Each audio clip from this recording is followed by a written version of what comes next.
All right, family. It appears that we are up. I just launched the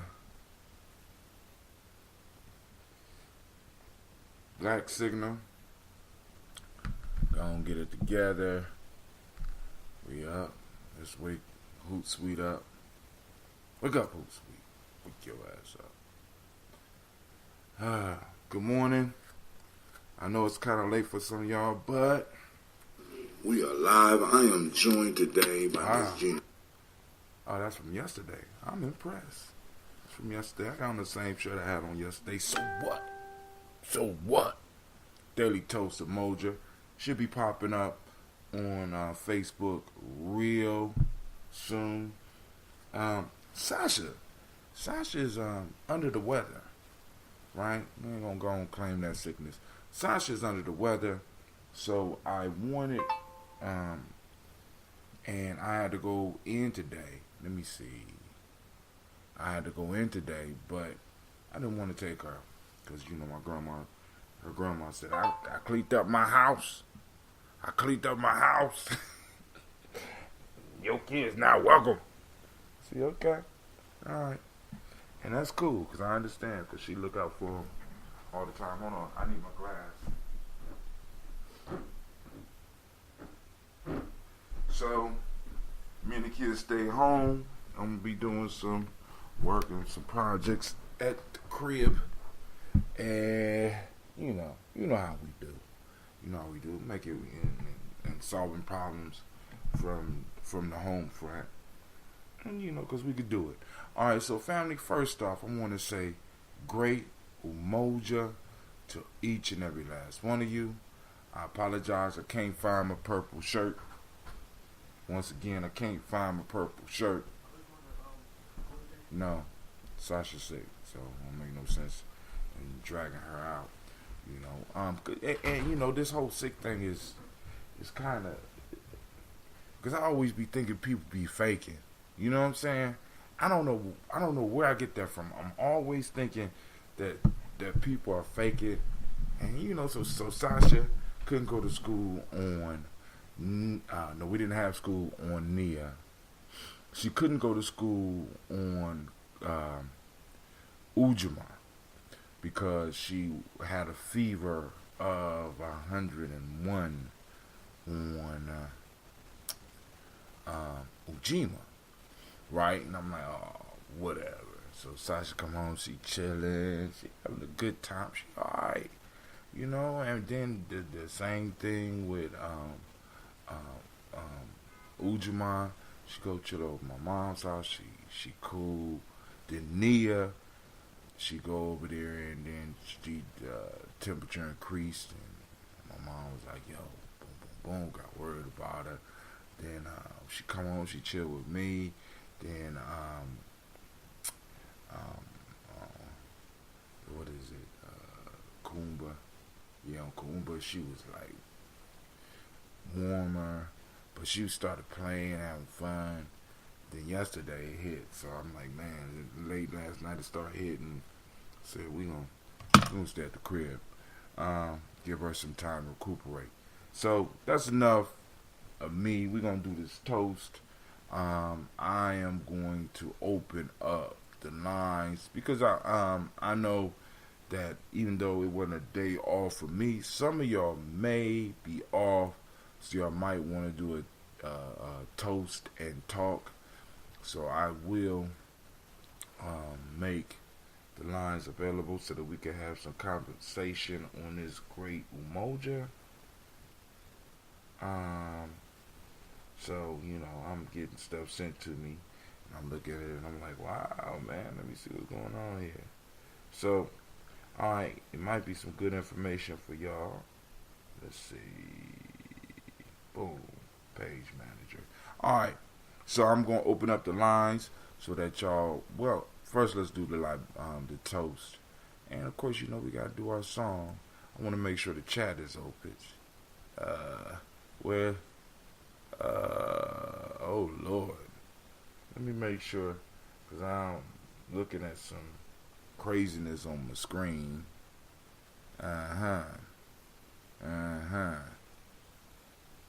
know who or what this is.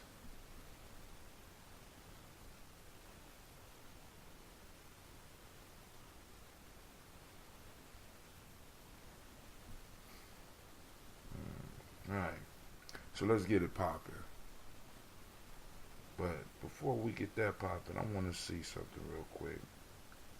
Because I got some foolishness on my screen as we speak. Alright, let me go on and refresh. So sometimes I just be wondering, some people just be lost. Can't see all your messages. Switch to our new compact mode. Try it now. Let's see. Oh, okay. Got a compact. Alright.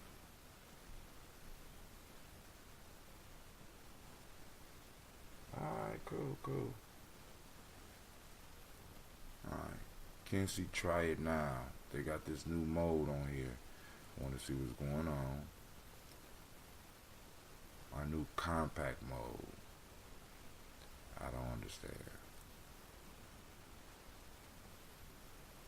Alright. There we go. Back to some foolishness. I don't know what they doing. Alright, family, here we go. Let's get it popping.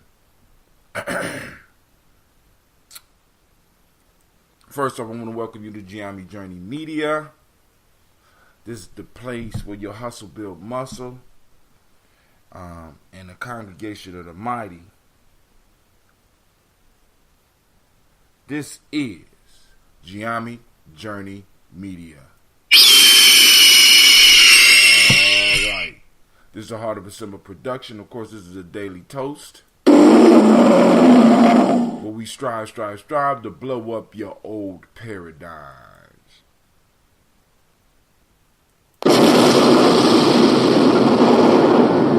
Go.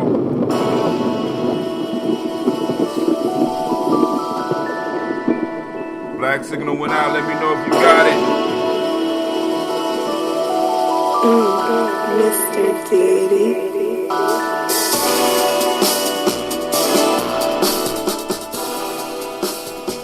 Drink your water.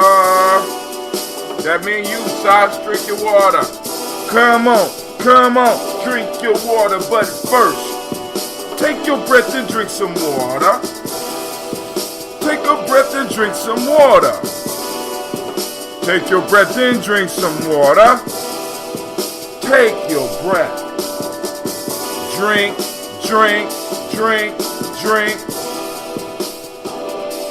Or should I say, breathe, then drink. Now get your glass for that water. We wrong, we drink out a glass. Get your bottle of that water, what? Twist the cap off that water. Lift and pour your water. Drink.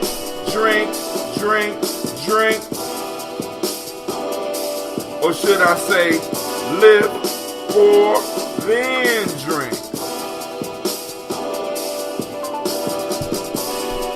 Now move your body, drink some water. Move your body, drink some water. Stretch, fair. Move your body and drink some water. Oh, just move your body. Drink.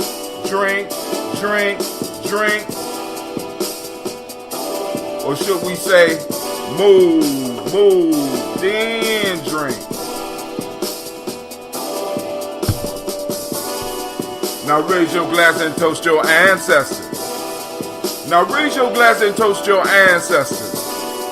Now raise your glass and toast your ancestors. Man, just raise your glass.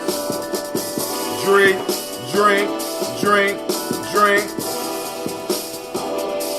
Or should I say, raise, toast, then drink.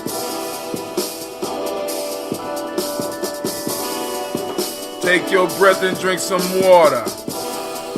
Lift and pour yourself some water. Move your body, drink some water. Raise your glass and toast your ancestors. Breathe, lift, move, drink. Remember the 4 pillars of health though, right? breathe, drink, eat, move. Take your breath. Lift and pour. Move your body. Toast your ancestors. Break down. Now drink up with me, fam. We're going to crush this. We got exactly a minute.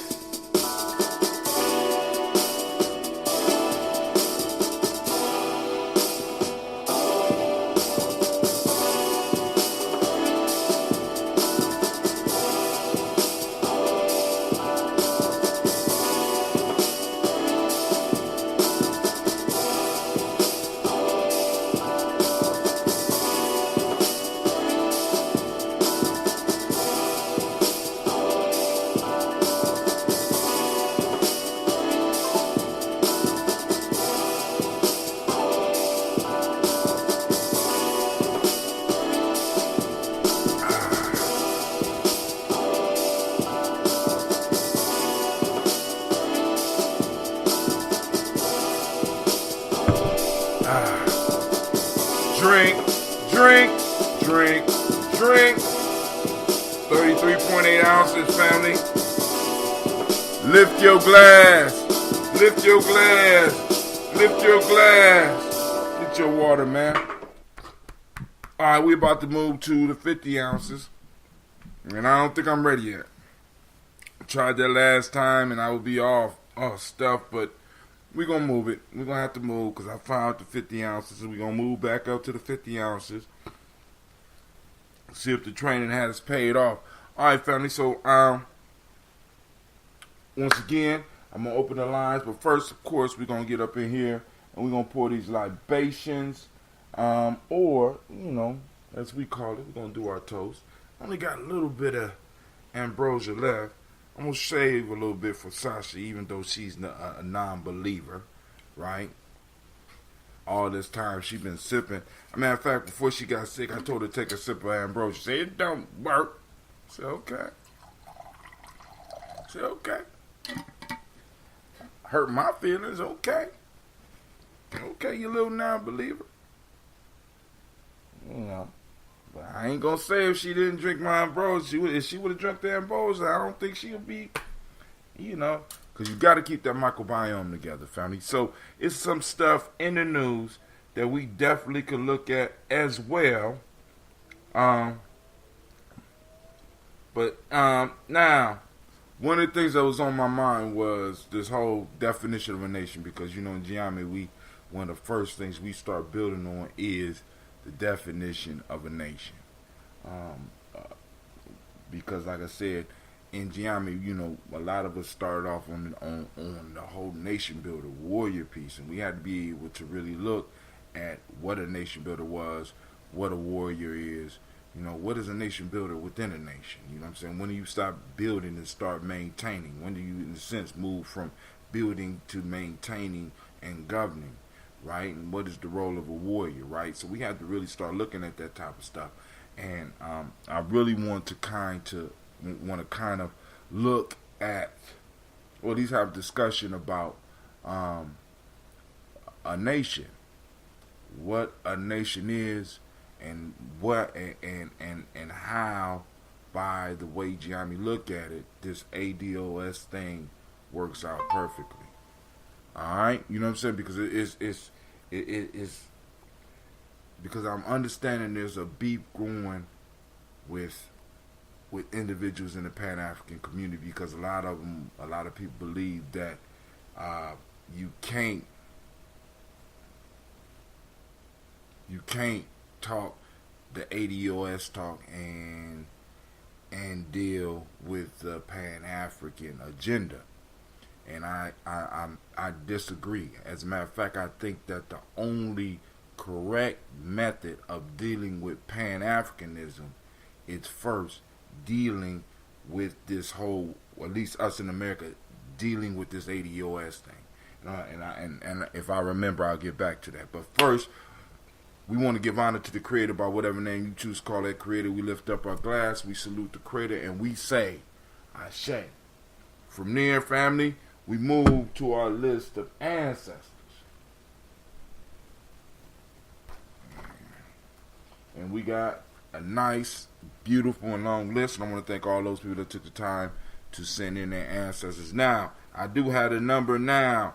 So for anybody that wants to get on the toaster list, get on the black signal as well. So hold on, let's first talk about toaster list. Toaster list is individuals that are special forces of the community, right? Far as Gye-Nyame, you know, they get text in the morning when we do the daily toast. They get text for all the shows that we do on Gye-Nyame Journey, and they're on the list for all of the events, so they get all the texts. Then we got the people that are on the black signal. What is the black signal? The black signal basically plugs you into all of the activities.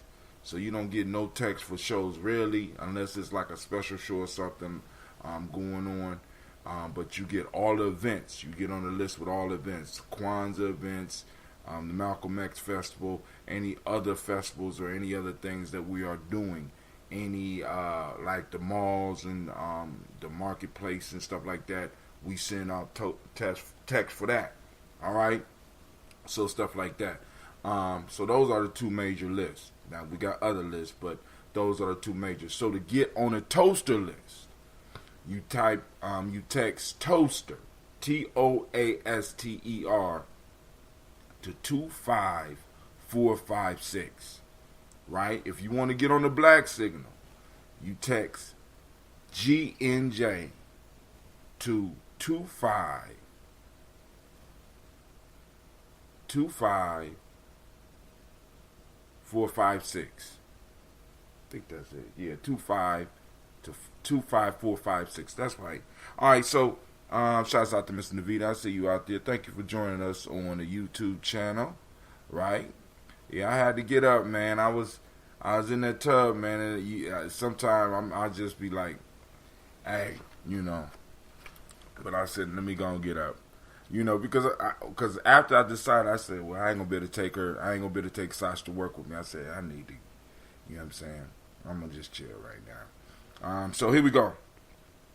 Miles Brown, Ms. Ann, Robert the Texan, Davis, Herman Brown, Senior, Rosalie Tilly, George and William Walter, Christopher and Gasson, Lena, Uncle Chris, I'm Fiend, Cleveland and Geneva Brown, Margaret Ellis, Wash Ellis, Cecil Ellis of our Brown, Jenny Gaines, Herman Brown II, Barbara Twiggs, Wash Ellis Jr., Katie Ellis, Nikki Ellis, Jamon Jones, Jeremiah Tappan, John Fallard, Montague Pittman, L, No More X, Sapet Mott, Rob Malika Fakour, Dr. Marianne Williams, Kojo Kamal, Elder Farmer, Elder Millie Dixon, Tony Clark, Pastor Yusuf Weston, Elder Ajani, Elder Ron Coleman, Elder Robert Thompson, Alfred Broford, Hector Jr., Jay Edwards, Carlisle Harris, Grace Lundy, Inez Harris, William Bill Mars, Phyllis Rose, Sterling and Lucy Wright, Daryl Gale Pulliam, the Luxter brother, Miss Eda Brooks Crawley, Miss Marie Nelson, Mr. Frederick Crawley Sr., Miss Jerry Brunson, Mr. Alonzo Johnson, Miss Marie McDowell, Janice Foster, Charles Jordan, Kel Smith, Walter Smith, Richard Triggs, Francis Johnson, Mary Franklin, Jimmy Williams, Daniel Ford, George Gibson, Nana Loretta Clark, Inez McCrae, Fritz Clark, Frankie Justice, Katie Justice, Derek Rinderman, Virginia Rogers, Reverend James Smith, Lois Henderson, Calvin Spratling, Mary Elizabeth Walker,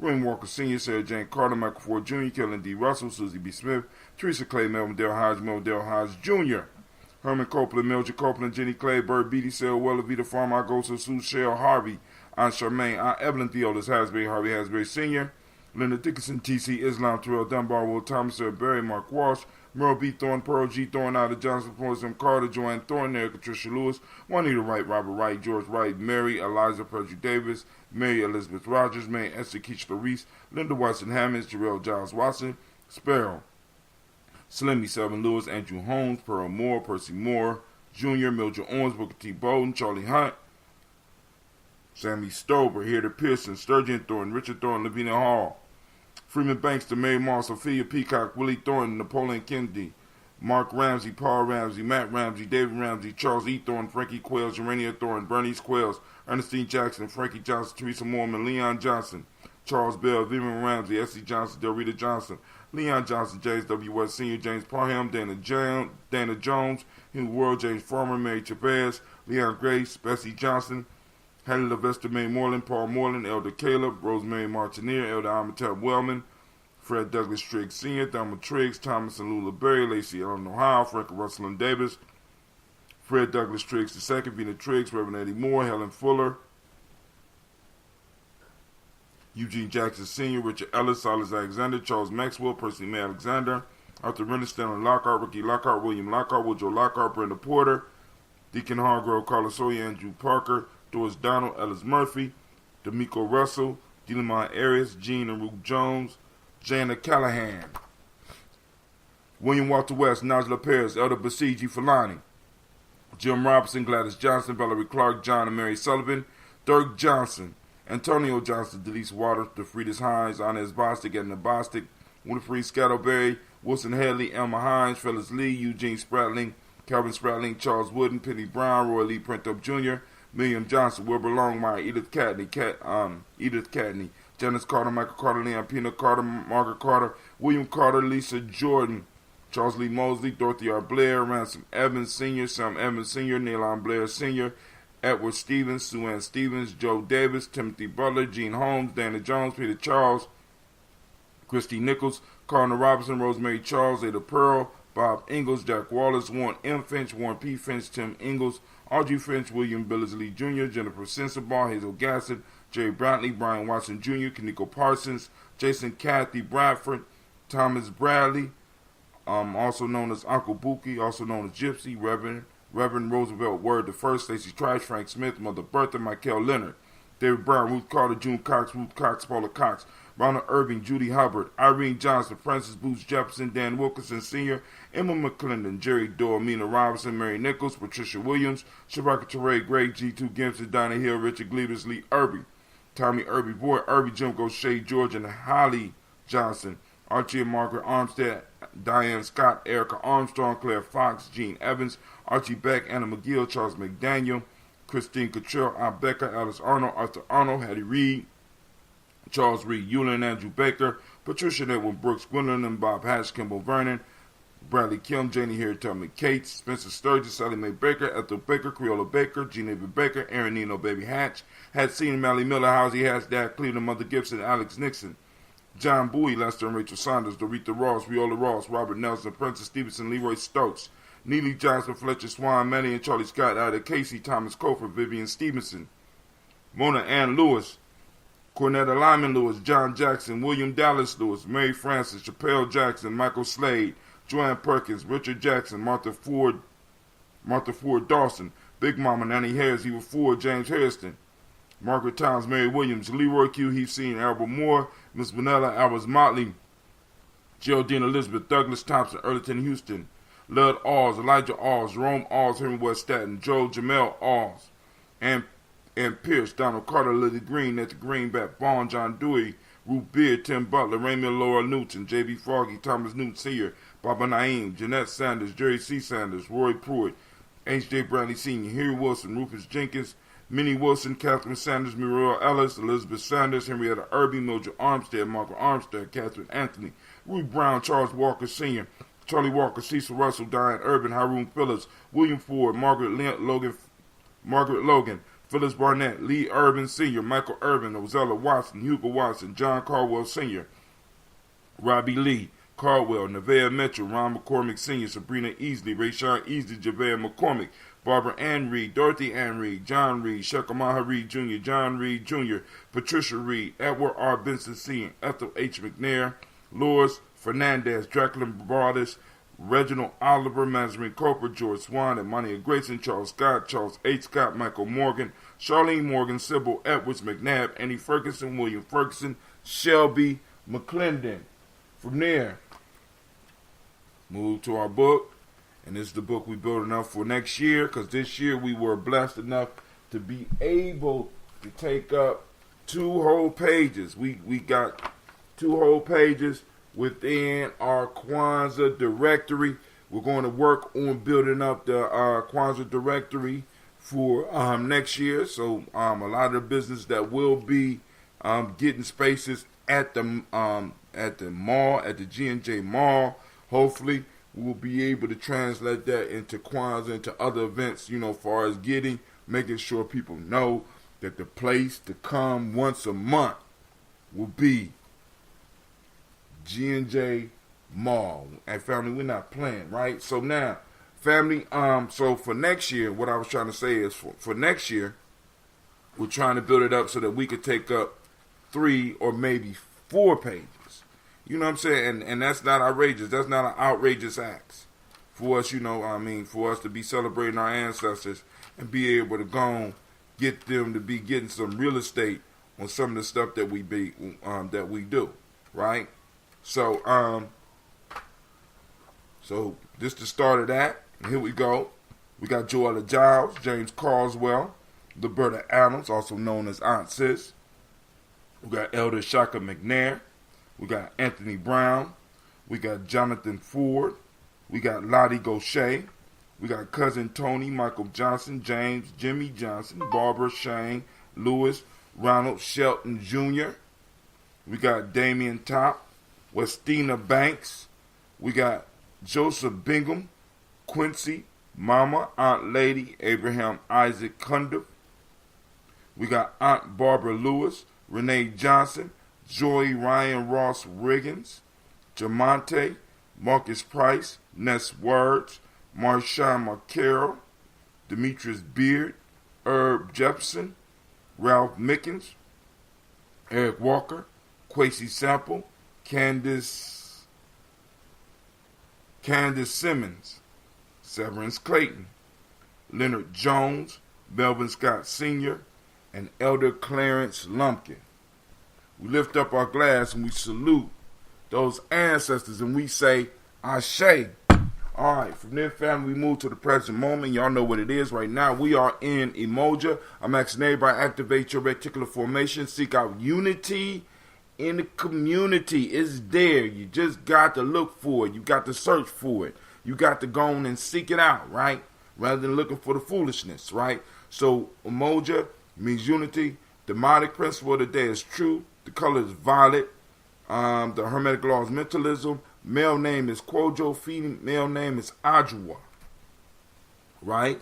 So, we lift up our glass to salute the moment, understanding that when we salute the moment, we are creating and sealing a pact between our ancestors, ourselves, and our future generations. We are all part of the same continuum. So we lift up our glass and we pledge to hold up our part, right? And we say Ashe. From there, we salute our children's children on to infinity, and we say Ashe. From there, we move to all of our relations, and we toast and we say Ashe. From all of our relations, where do we go? From our relations, we go to that private moment, that selfish toast right now that you're going to take for yourself. What is it that you need? We say Ashe. From there, family, we move on, and I take the time to toast the most magnificent, fabulous, spectacular being in the room right now, and that's you. Raise my glass to you, and we say Ashe, Ashe, Ashe, Ashe. Peace, power, joy, and 100 years. All right. All right, cool. Let me get my cultural appropriate coffee ready. Play y'all a little bit of music. I'm going to play y'all just a little bit of music. Well, better yet, let's put on the commercial. Because y'all need to follow us on YouTube.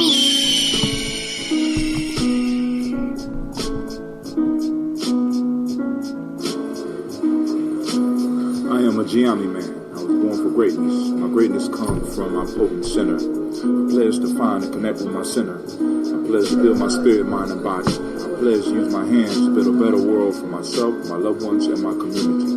I pledge to use my mind to think deeper, further, and higher to create a better reality for myself. I pledge to live my life and go beyond all my self-imposed limitations. I pledge to promote the principles of the Gye-Nyame warrior and to assist all those seeking the path of success. I pledge all these things first to myself, to teachers, to all my relations, and to my higher power. I am Gye-Nyame. Ashe, Ashe, Ashe. That is the Gye-Nyame pledge that is said by all of our true members at least once a day. Peace and welcome to our YouTube channel. Check out our videos and podcasts. Subscribe as well as join the journey. Push past your self-imposed limitations within the Gye-Nyame journey. Peace.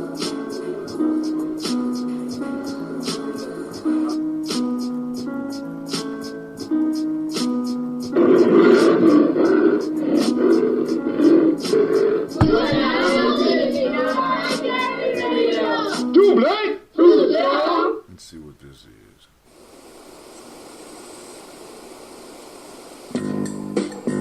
Nah, we don't want that one.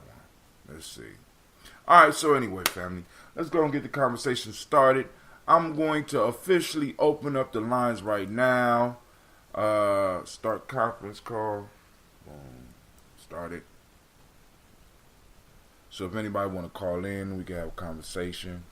If not, I'm just going to start my day, take care of my little girl, make sure my kids get their stuff ready for the school week. But the lines are officially open, 614. While we wait for the others to join. Lines are open, 614-556-4535. Feel free to call in so we can have a discussion, and we can take discussion in the direction you want to take it in. Of course, I got some stuff that I could talk about, because I could do this on my ear. Makes no difference. And I told you I was going to talk about some nation building stuff, and of course, but let me go to my page manager because I want to pull up some pages from some stuff from YouTube, from that's posted on it. So now one of the things that you can look forward to coming out very, very soon is that we will be having our newsletter that's going to be dropping. I've been telling people about it, and I'm making it possible so that you can subscribe. And I don't know whether we're going to do it on a weekly basis or a monthly basis, because part of the becoming part of the journey, being part of the congregation, the mighty, is that people are going to have to contribute to the newsletter. You know what I'm saying? Show me some show the family some creative effort. This call is you know what I'm saying? Recorded. Show some creative effort in us building, right? Somebody just joined us on the line. Who this be?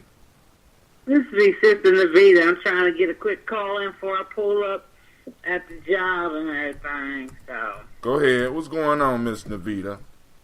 I wanted to have a quick discussion, and I know you may have seen it on my Facebook, but where an ex of mine who had posted about, I don't care what nobody say, light skin, mixed kids are the most beautiful, make the most beautiful children. I mean, mixed mixed whatever. Wait, mixed. Where it said I'm human. Where it says I'm human, and it got a black guy with a white girl and the mixed children. That I seen that one floating around. Well, it was a guy. Well, it had a big black person's hand. Then it had a white. I seen that hand. Yeah, I seen that. I didn't even read. Yeah, so a friend of mine, I didn't want to, I said something to him on his post. But I went to where the post originated from. I can't tell what color this person is, but and I didn't go look at his page or anything. But I reposted it with the hopes that, because on my friend's page when he posted it, everybody was that's right, amen, and then you had praise the Lord. White girls was posting pictures of their mixed kids on there, and everybody was like, that's right, and beautiful, and kudos to you, and, so I was really, taken aback. There was only one person that put lame on there, and then, of course, I said my piece, but, it reminded me of, I'm like, damn, do I need to show dark girls again? You might need to. Because this shit is ridiculous, because even in the movie, they talked about comments like that really have scarred, our darker skinned sisters and some of our lighter skinned sisters or our mixed black people, because it makes them feel like I'm better. I look better than you because I'm mixed with white. And that's what that means. I don't care how nobody tries to twist it any other way. Sometimes light-skinned people are brown. Sometimes they have hair like my texture. But most of the time when people think in their mind of a mixed individual, they're thinking light skin and, a thinner or finer curl texture hair.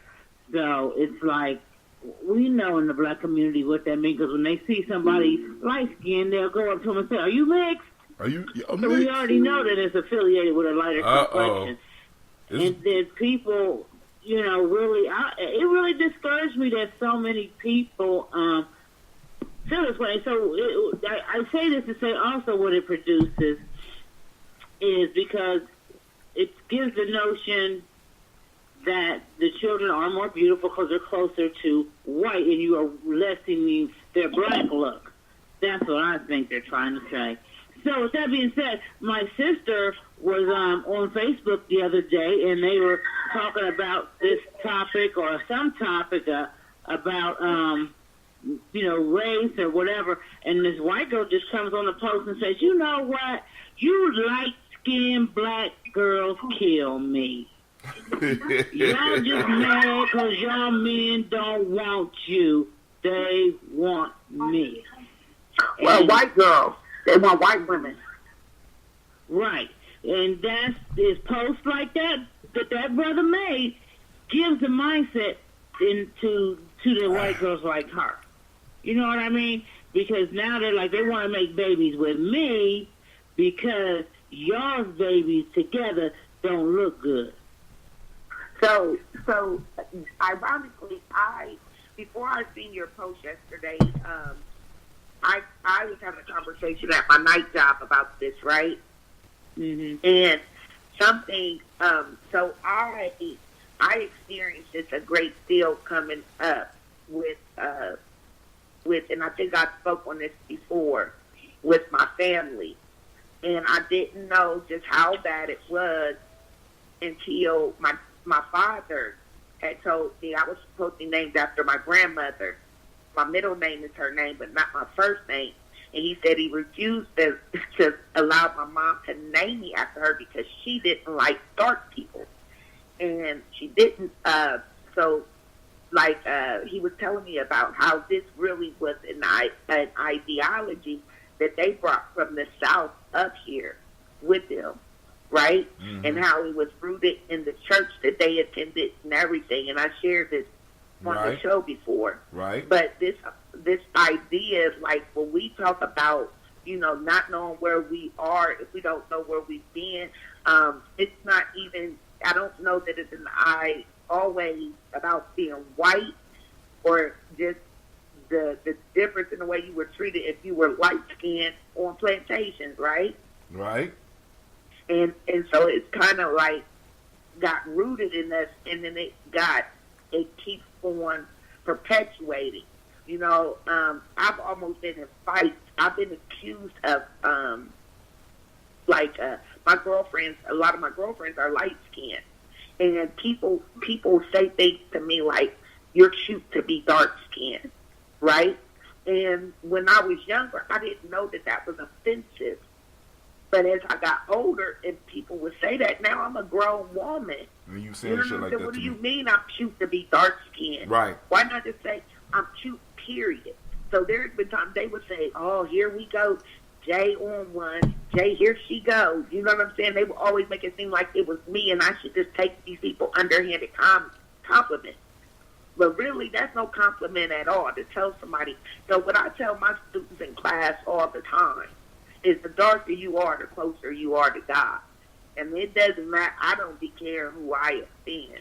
You know what I'm saying? Because they bring that same mentality still. It still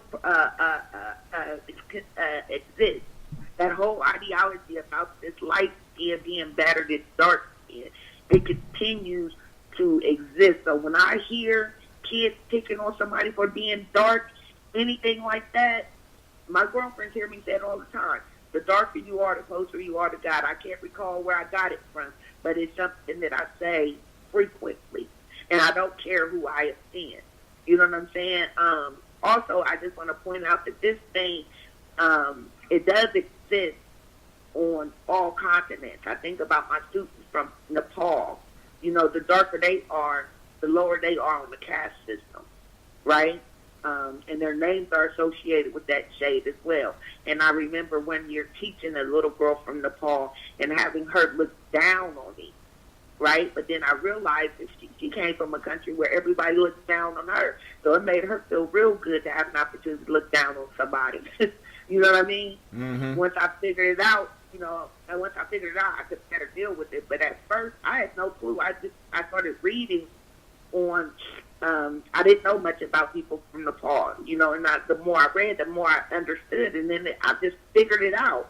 But it's crazy how this stuff exists. We can see evidence of this, when we go to parts of West Africa, bleaching. Wait, hey, Lady J. Yeah. Remember when you called in? You talk about Hold West on. Africa, No, stop. bleaching their skin. Slow down.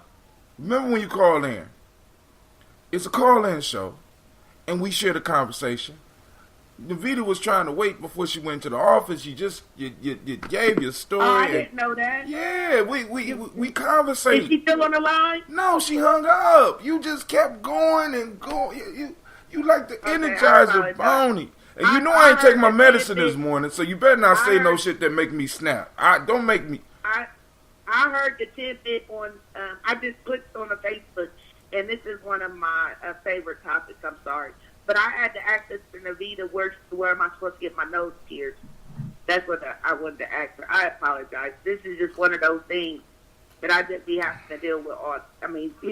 To kind of get me going. I apologize. All right, so Yo, what's up? Hey, Quasi, hold on. I got the GOAT on YouTube. So what I'm going to have to do is I'm going to have to start being able to go on and... What's up, GOAT? Now, I don't know who the GOAT is, but the GOAT got my GOAT right now, But go ahead, Quasi. the goat. Yeah, the GOAT. What's the goat talking about?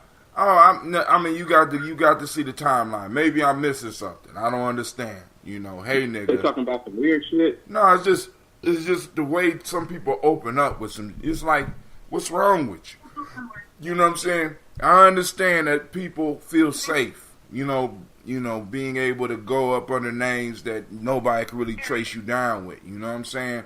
We might, but hopefully I know you, GOAT. But if I don't know you, stay in your place, homie. All right, but go ahead, Quasi. Oh, I just be looking at Facebook sometimes. Yeah, America has had its civil war. Oh, shit, that ain't had nothing to do with nobody was talking about. My bad. Well, kind of it What was I does, talking man. about? Kind of it does.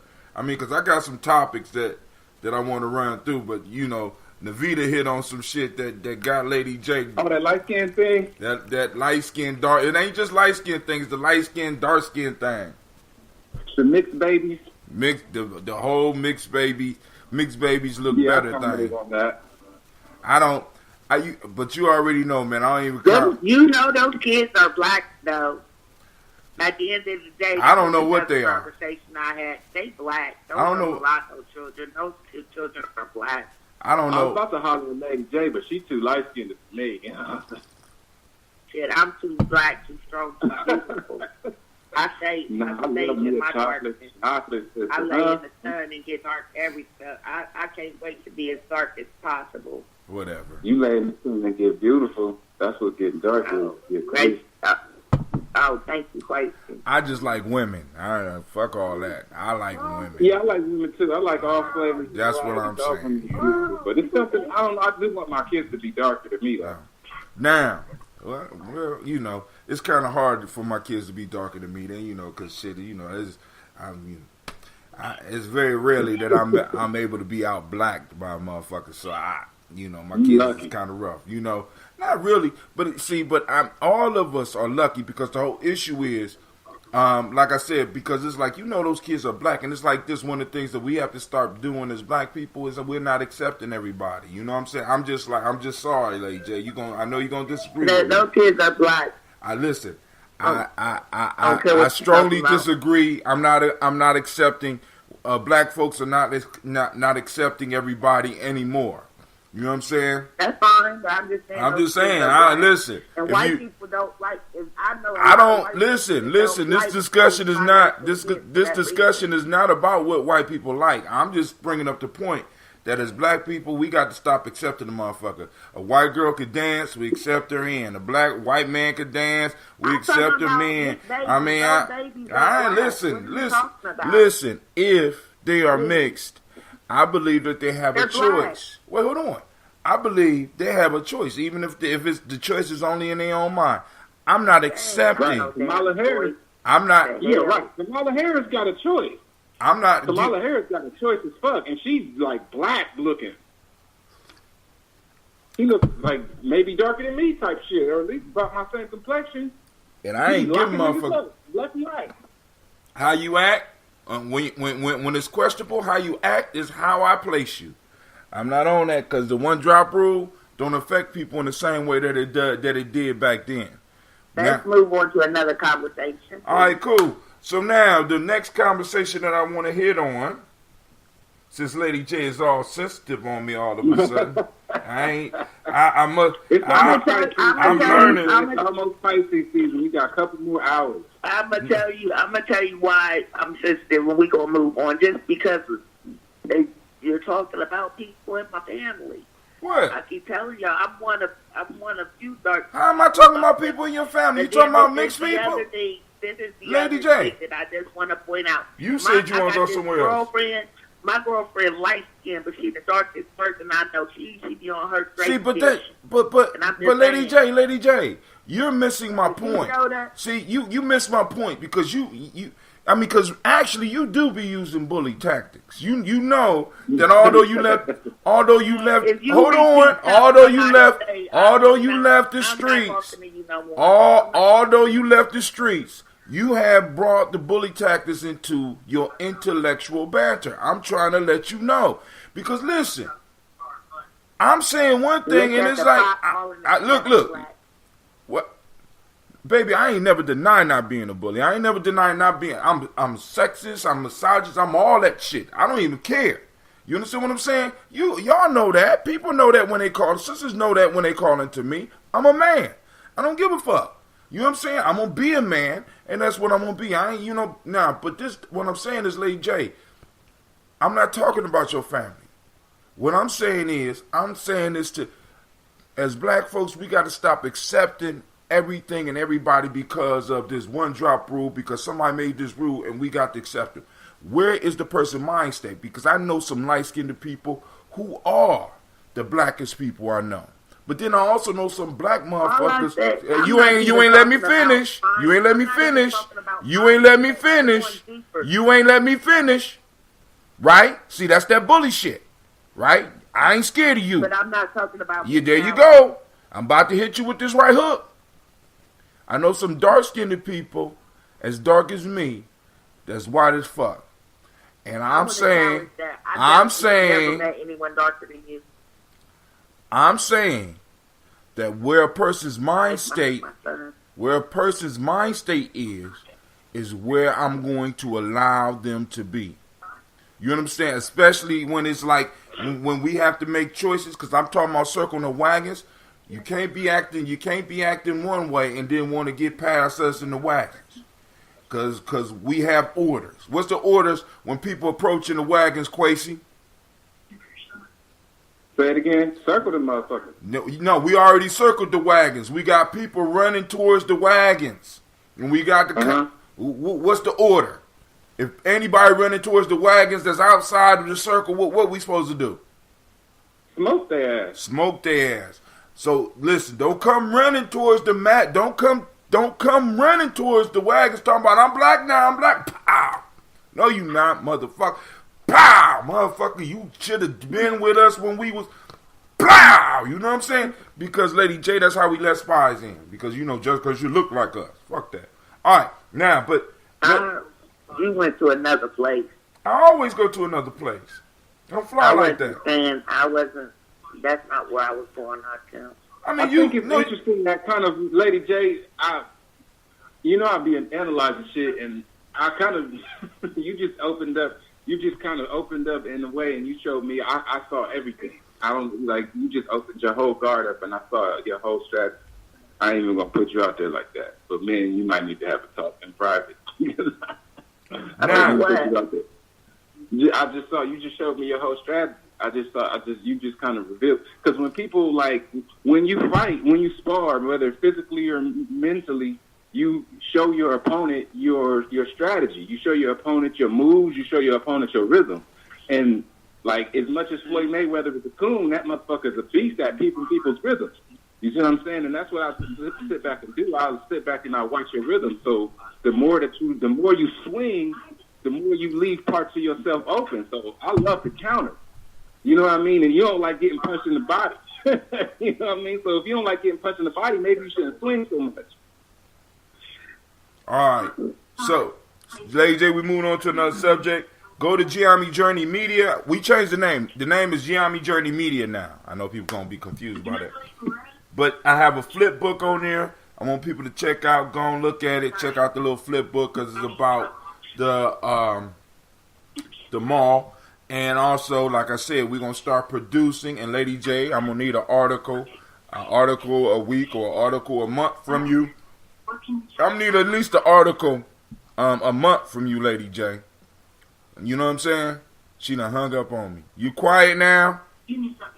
I need an article a month from you on whatever you want to be on, because I'm putting together the newsletter. I got this dope ass software that we could put together a quality newsletter and use it to raise funds for everything from us sending kids to Simba to us being able to help finance some of the stuff that we do as far as our meetings, the camping trips, and all that. So this program is dope. Check out the book that I make about. It says check out the flip book for the mall, short and sweet. Just click the link, and it's gonna go to a book. So now, right above that, we got 11-year-old arrested after refusing to stand for the Pledge of Allegiance. Have y'all seen that one? Y'all heard that story?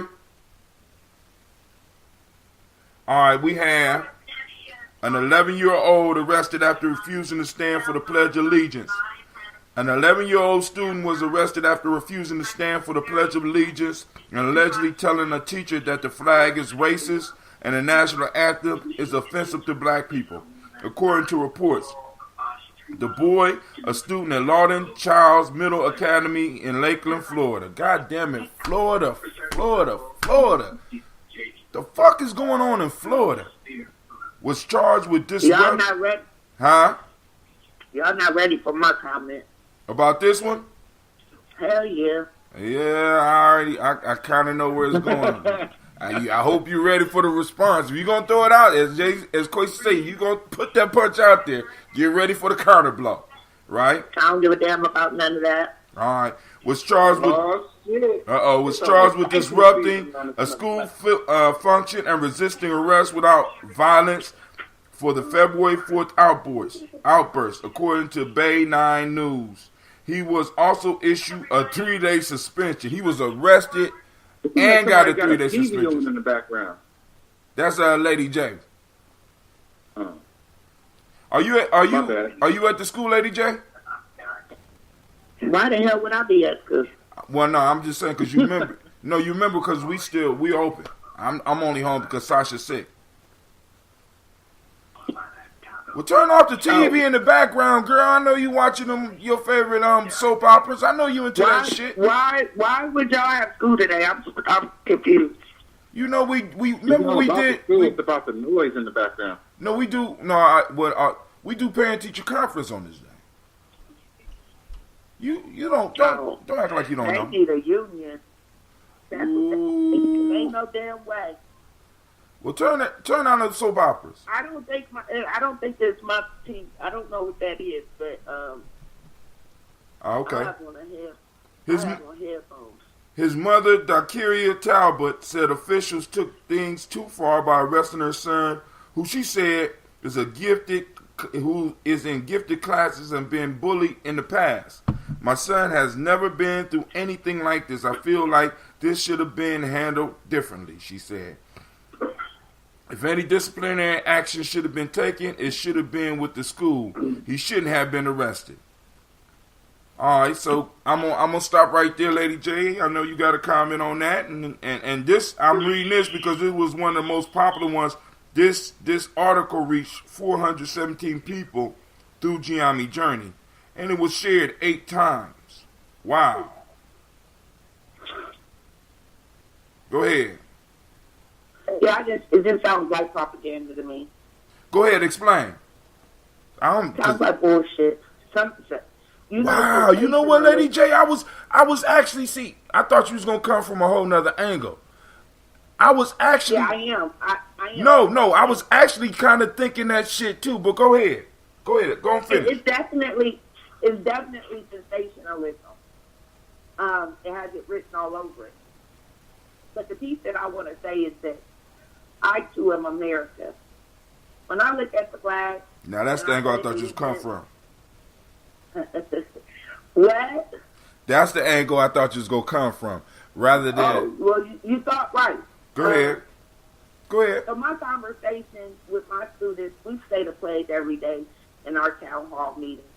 And a lot of times I'm the loudest voice because I want to remind these crackers that this is really pretty much more my country than their country. A lot of them came over here. Their ancestors came over after my ancestors.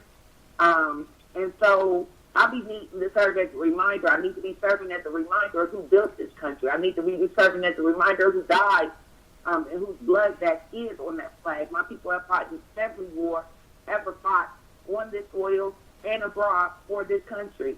And unfortunately, a lot of times they came back to be treated like second-class citizens. And still, we rise, you know. And so I at my school, it's not required that you say the pledge. It is required that you stand. But like I said, I feel like something, you know, it's how you look at things. And how I look at it is that this is my country.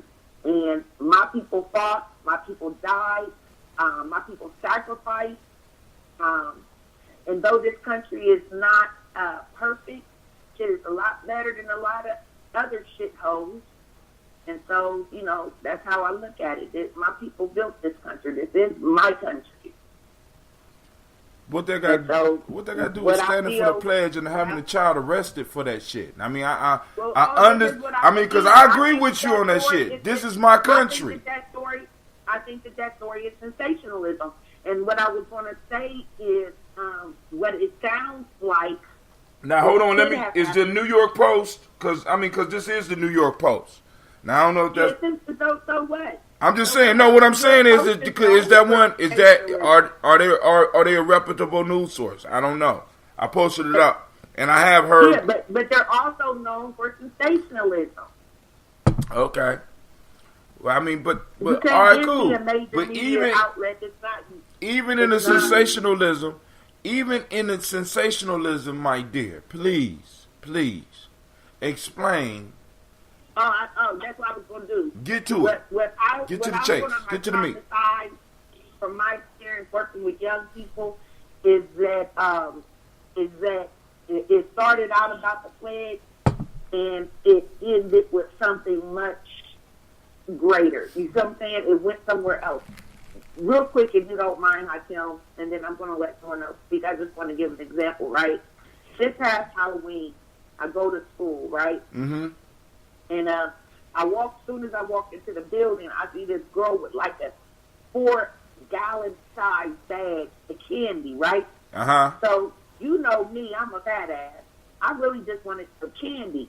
But then the closer I got to the candy, I realized that she, that if I took the candy and she was busted with the candy, I was going to go down with her because she was going to make sure administration knew Miss Ross seen her with the candy, and she gave Miss Ross some candy. So she hands me the candy bag, and I couldn't believe that because I thought she was going to hand me some of the candy. She hands me the entire bag. So as soon as she hands me the bag, I go, "Okay," and I walk off. Kid don't move. Now, mind you, I ain't even told you that this is a mentally disturbed student. These kids are in the small classroom. You know what I'm saying? So this sets the little girl off. She runs. I walk into the office. I walk swiftly, but she ends up going off, right? The ironic part is she never threatened me, never called me out my name, but she was kicking stuff. And the next thing you know, she gets to fighting with another girl. It has nothing to do with the candy. But when people started, like those kids that seen it, and initially when I told the story, they kept telling me I got the little girl suspended, but she didn't get suspended about that damn candy. She got suspended because she got in a fight with some girl she had been waiting to fight with, right? Nothing about the candy. And so that's just what this story reminds me of. I don't know why the hell they called the police, but I'm just saying that it started off about the pledge, and it just snowballed into something else. Right.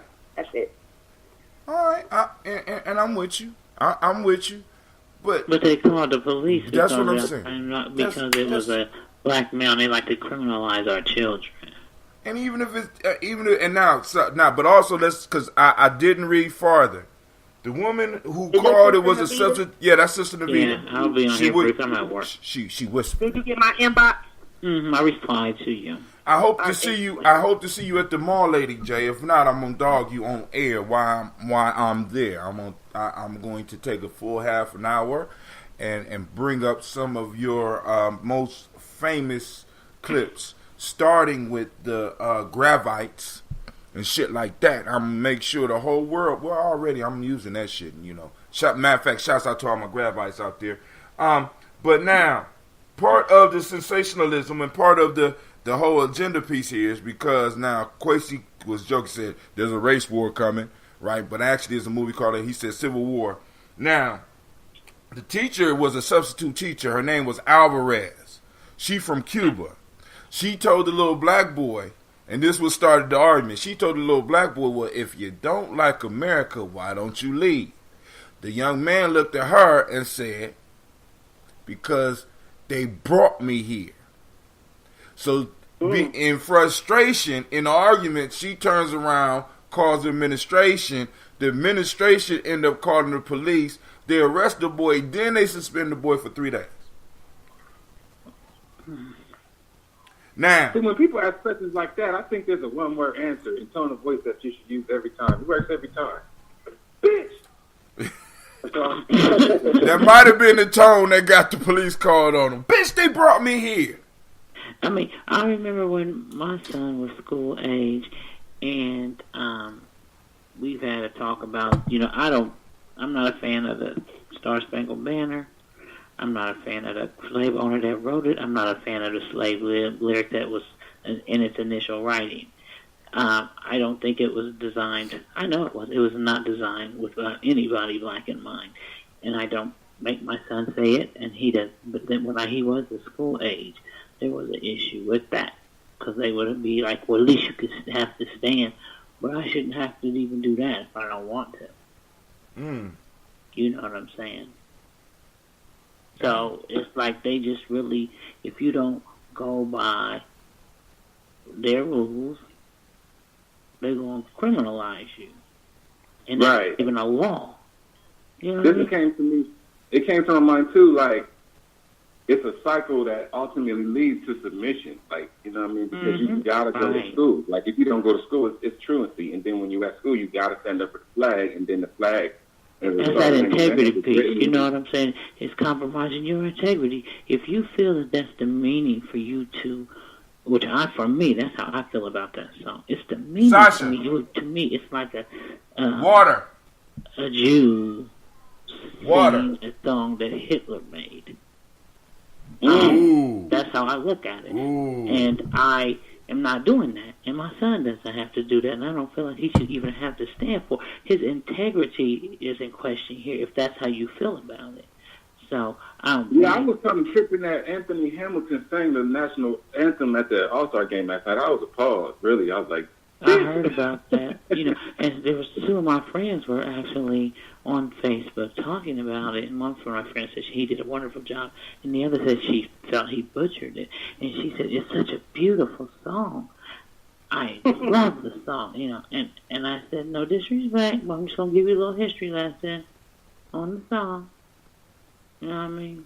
We were still enslaved when the song was written. It was written by a slave owner, and they even had a paragraph where they had a sentence about slaves in the song. Well, they did. Well, Navita, but some people could argue, well, at least they did it. At least they did acknowledge us.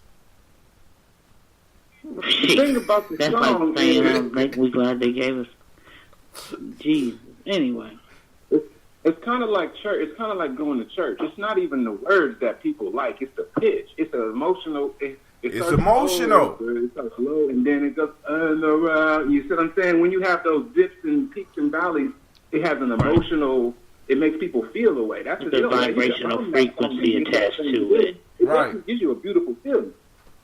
I feel just a vibrational frequency, which I never thought about it like that. It hits you in certain parts of vibration-wise that are appealing. Like right, and don't let black people get to sing. Hit it, Quasi. I didn't know you could sing, dude. That was pretty good. That shit was beautiful. What's up, Jacqueline Brooks? He said I'm about to. Y'all all might be dead. Call in, Jackie. 614-556-4535. I need some articles. Goddamn, I need some articles, Jackie. Who just hung up? Navita just got caught on. Going back to work. She got caught on the business phone. All right. I don't see no more, ladies. They don't leave. Family, listen. So let me give you what's next. Since it is Unity, Sister Jill is putting out a challenge. It's on the Gye-Nyame Journey page. Greetings, family. As we continue to live the principle of Kwanzaa, known as Nguzo Saba, let's talk about unity this month. In honor of community and our great history, let's post acts of unity. Tag someone and let's unite. Now, one of the things that I've been doing for maybe the last year is asking people on the daily basis we focus on the principles on a daily basis. Why, Brother Hatem? Because first off, if you want to start dominating something, you start changing the names and start changing how people view things. As Quasi say, get an emotional attachment to some shit. You know what I'm saying? And that's what we're trying to do. So in Gye-Nyame, we don't use the regular days of the week because we don't want to salute the Nordic gods. We don't want to salute the shit that Europeans or West Asians had going on. What we're doing, we're saluting ourselves. So every morning we look at the day like today is unity. The day is the day of Umoja. And I challenge people on a daily basis to take pictures, put up quotes on Gye-Nyame Journey timeline where you are showing the connection to that principle. Because one of the things that I know, as Lady J say, what you say? You say one thing for certain, two. You always say that. How you say, Lady J? One thing for certain, two things for sure. What? Correct. Okay. If you find what you're looking for. Let me say that again. Black folks, we find what we're looking for. Now, I know we got to keep our eyes open because there's a lot of dangerous shit out there. But along with a lot of dangerous shit out there, some good shit going on that we need to start focusing on and being able to see a little bit clearer. When you see an example of unity today, take a picture of it, post it up on a timeline.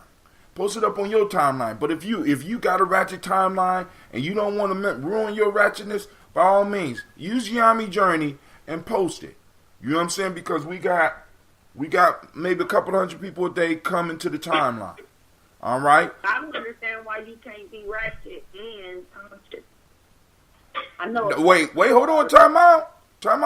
I ain't never say you couldn't. I am a living contradiction. You got to understand. I seen a stripper last night with the Gye-Nyame symbol tatted on her. Ooh, I love it. Ooh, I would have been tipping her. Ooh, girl. I like that. Shake that, Gye-Nyame. Shake it.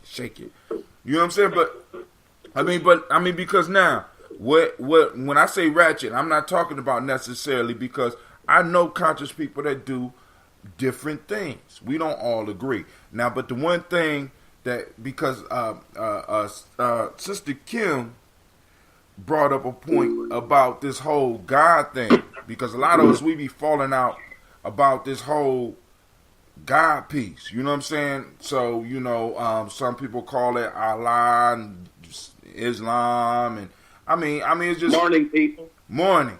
I'm like, yo, I'm on the ancestral train. I ain't got time for all that shit. I never met God, but I met my grandmother. I'm just being honest with y'all. That's how I feel about stuff.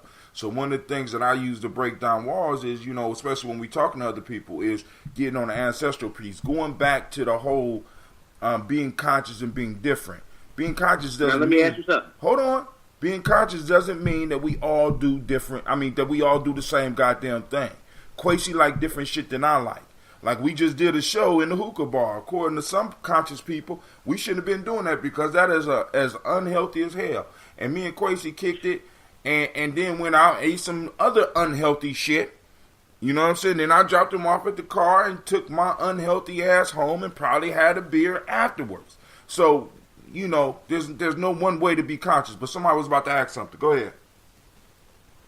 How do you regard your grandmother's God?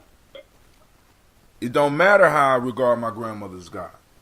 See, I regard my grandmother. I have respect for my grandmother. Now, any wisdom that she partook from that God, by all means, and she was able to pass it on to me, thank you. See, because when I'm talking about now, because my whole piece was now, I never was super deep into my grandmother's. I take that back.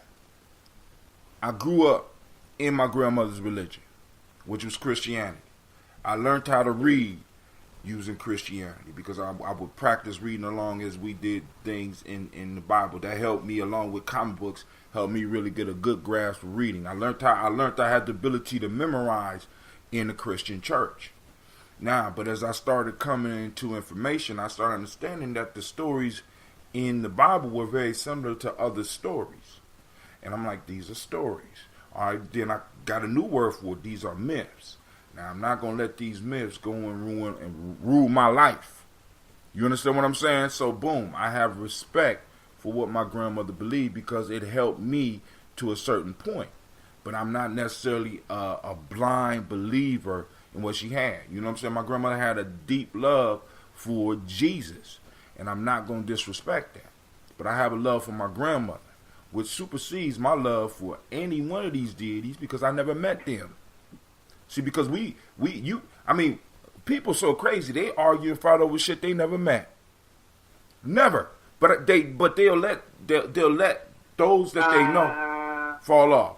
I mean, go ahead, Lady J. Go ahead. Go and tell me you met it. Met something. So, go ahead. Yeah. So where you meet it? And I have. Where? And I definitely have. Where? Say it again. Where? Where what? Well, you met God? In the spirit. Oh. Yep. Yeah, listen, that place don't have an address. That place, you can't give me do it. You can't. No, you can't. No. That don't have a location. That don't have a place. You could be making that shit up. But you can't make up your grandmother. I can't make up my grandmother. I can tell you exactly where she was. See. Hold on. See that? No. You're not. You're not going. No. We're not about to get into your personal testimonies. I'm not doing it. We're not doing the testimonies. You about to do a testimony. The same way that I know for a fact, beyond a shadow of doubt, that my ancestors guide and lead me and talk to me. And when I this is a testimony. When I tell people, this is a testimony. People about encounters I've had with my guardian ancestors, they think I'm crazy, right? They think I'm making this up. Lady J. I'm just saying. Lady J. Lady J. How can you say you believe in our ancestors and their spirits still being here with us? Did you hear what I said? I said I believe I know my grandmother. I don't know God. I'm talking about. No, hold on. Time out. Now, hold on. Now, and I ain't say nothing about necessarily not even believing. I know my grandmother. I know my grandfather. I knew them. I had actual weight. Listen to me. Listen. I don't know. Hold on. Time out. This whole guardian ancestor thing, because what we're getting into arguing about, once again, getting back into what you believe. What I'm talking about is to bridge the gap between us. Why don't we talk about stuff that we do know? Stuff that we know without a shadow of a doubt. That's all I'm talking about, Lady J. See, we do a daily toast to our guardian ancestors. No, Lady J, hold on, time out. We do the daily toast, and I want to be very clear on this. Please do not try to throw my shit back at me because I will smash your ass. We do our daily toast to our personal ancestors. What are personal ancestors? These are individuals that we knew that were involved with our life. They don't have the title guardian or any of that shit. These are individuals that we knew and that influenced our life because I felt it was important because all of us, we jump around and we try to be fancy. We try to out fancy motherfuckers and we say deep names of people that we never met. But we let Big Mama sit on the vine and rap because we're trying to show off about Marcus Garvey. No, I'm saying, listen. When I do the daily toast, I'm not toasting towards no guardian ancestors. I'm toasting towards personal ancestors that I know. And I know that if there's any possibility that they can have my guardian ancestors. All right, well, cool. I mean, cool. Who your guardian ancestors? I bet you they line up with personal ancestors. If not, you might be tripping. Okay. All right, cool. So now you taking words and you switching words around. Stop it. Why don't you just want to argue with me? I ain't taking my medicine this morning. You better calm down and leave me alone. If you call your personal ancestors, I call my guardian ancestors. So if you understood the way, hold on. If you understood that, then we don't even have a discussion here. Stop playing games. You're playing games. You're taking away. Me and Shaka was about to have a discussion because I said something to offend you because you want to believe in something that you don't know. All I said is that. Hello. I'm listening.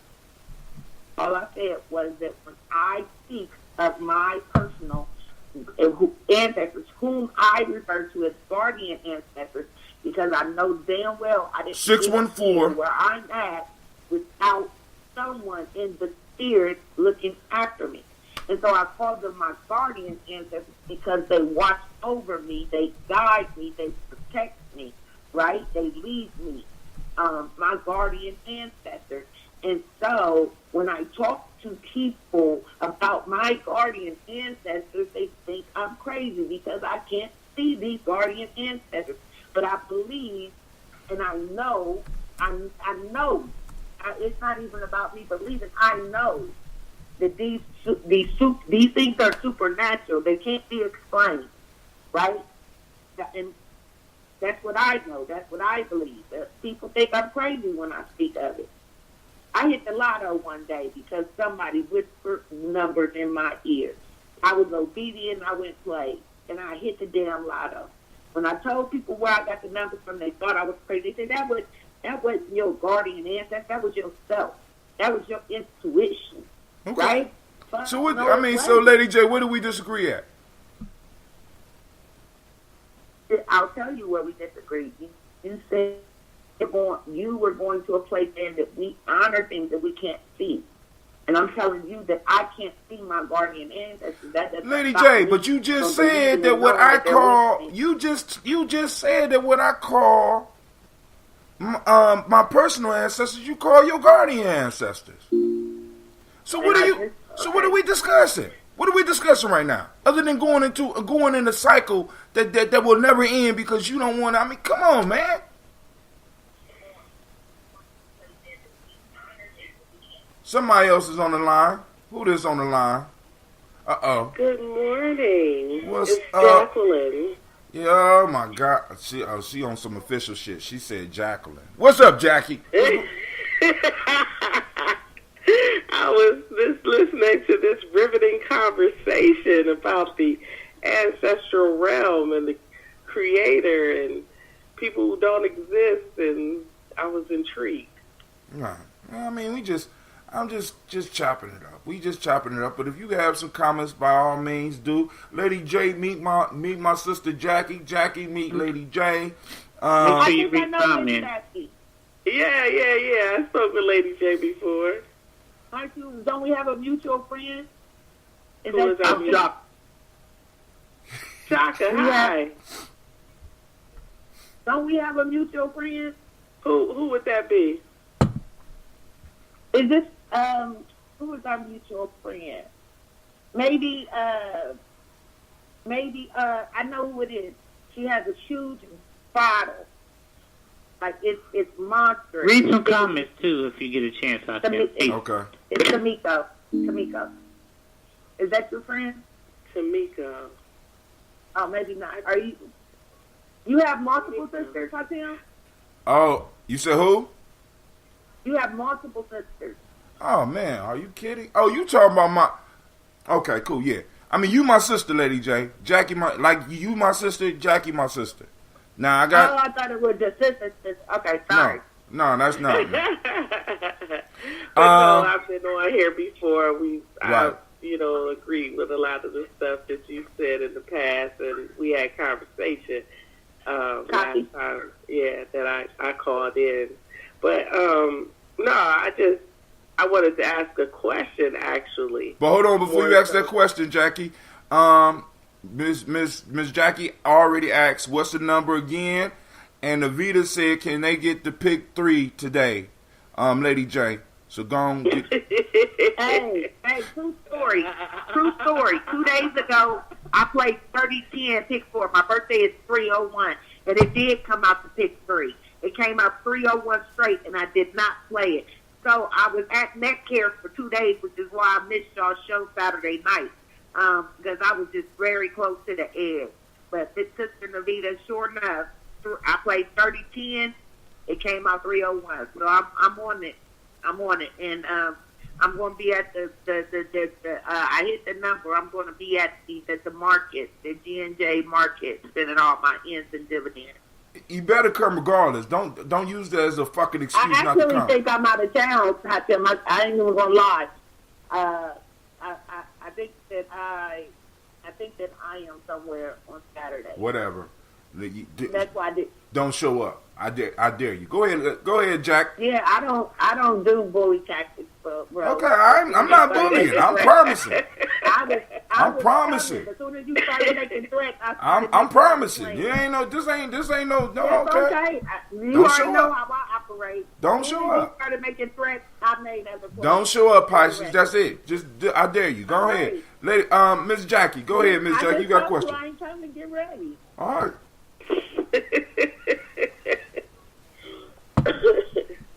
I just wanted to ask a question about when you said that you don't know God, you don't know any of the deities, but you do know these ancestors. And what I was wondering is, as Lady J was talking about these unexplained blessings that we have in our life, do you think that there is a force created by the ancestors as well as humans, living humans, that creates a force that creates certain events that we would maybe reference as the creator? Yeah, I mean, now see, and let me, because I want to be clear. I brought that conversation up because one of the things that I see that get in the way a lot of times when quote unquote conscious people are talking is the whole object of religion. We got certain people that I can't fuck with you if you don't work with Jesus, and I can't fuck with you if you don't work with Allah. We got certain people, and and they look down on certain people that don't see things the way that they do. So that was the reason I said that. But I do understand, and one of the words that we use for that force that you're talking about is Ashe. That's that Ashe force. You know what I'm saying? That I didn't hear you. You said is our faith or text? That the word that is used for that energy that you're talking about is Ashe.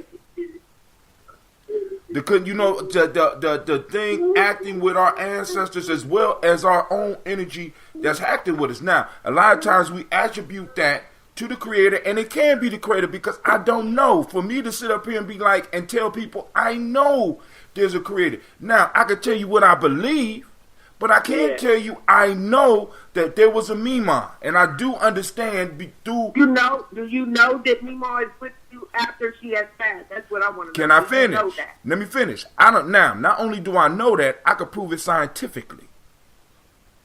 Okay. I can prove that there's a force by which we call God, because all words are ambiguous. And that force is whatever energy to put things in motion.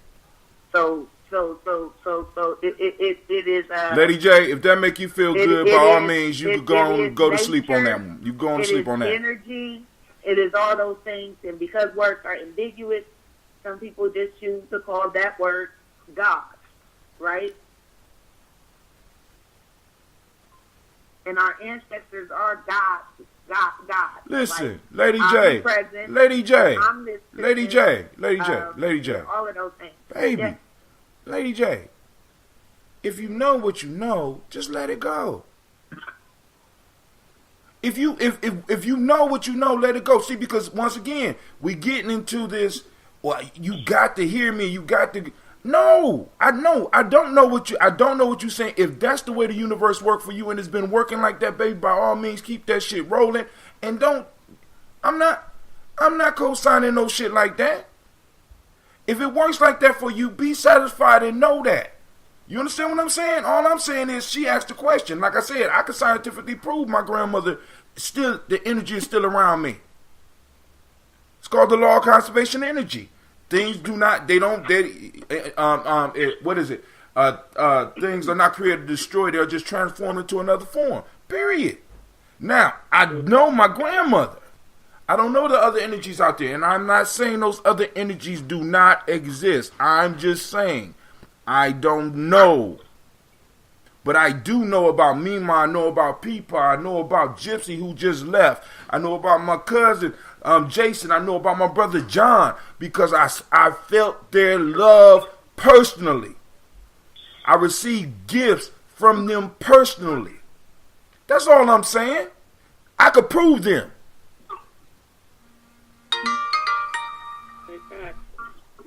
That's all I'm saying. But, you know, Allah, you know, even though people killing for him, never met the dude. Might have offended somebody just right now by saying dude. Never. Jesus, I done heard this story. I done heard the stories. Never met him. But I tell you what, when I told my brother John, I want you to go to Africa with me. He said, brother, I'm going to go to Africa with you. And I thought it would fuck around. And then when I said I need money for the tickets, John sent me the money for his tickets. Right? Without a hesitation. You understand what I'm saying? I know that. This my brother. This John. I don't know if you met John. You know what I'm saying? But what I'm saying is, and just like all of us, we got these stories. And these are real individuals that we could use as a foundation to build a relationship, which is what we're doing on the Daily Toast. Now, you call them guardian ancestors, you call them whatever you want. But these are individuals that we know, and that energy is around us, and it exists. And as Jackie says, there is some type of interaction between us and them that caused some of this shit to happen for us. Because I done been in some crazy situations where the only thing that could have got me out was something from the spirit realm. Yeah, definitely. So, but like I said, but all right. Let me see. Any other subject before I bring up another subject? I got a question for you. Is serious cancer? Who keep the average dancer? Hopping in a heart attack, nobody smiling? Go ahead, bro. Say, listen.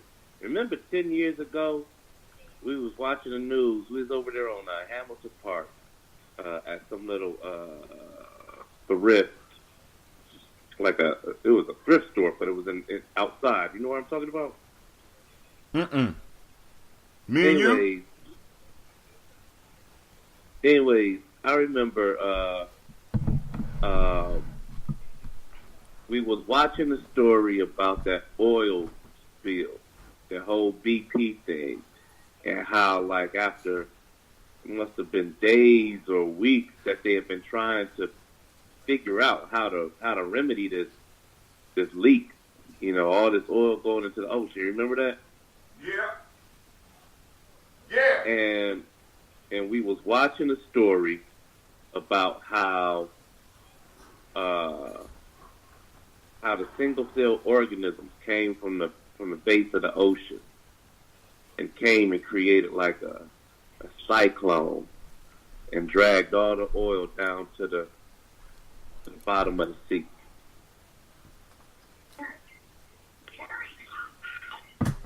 And the conversation was about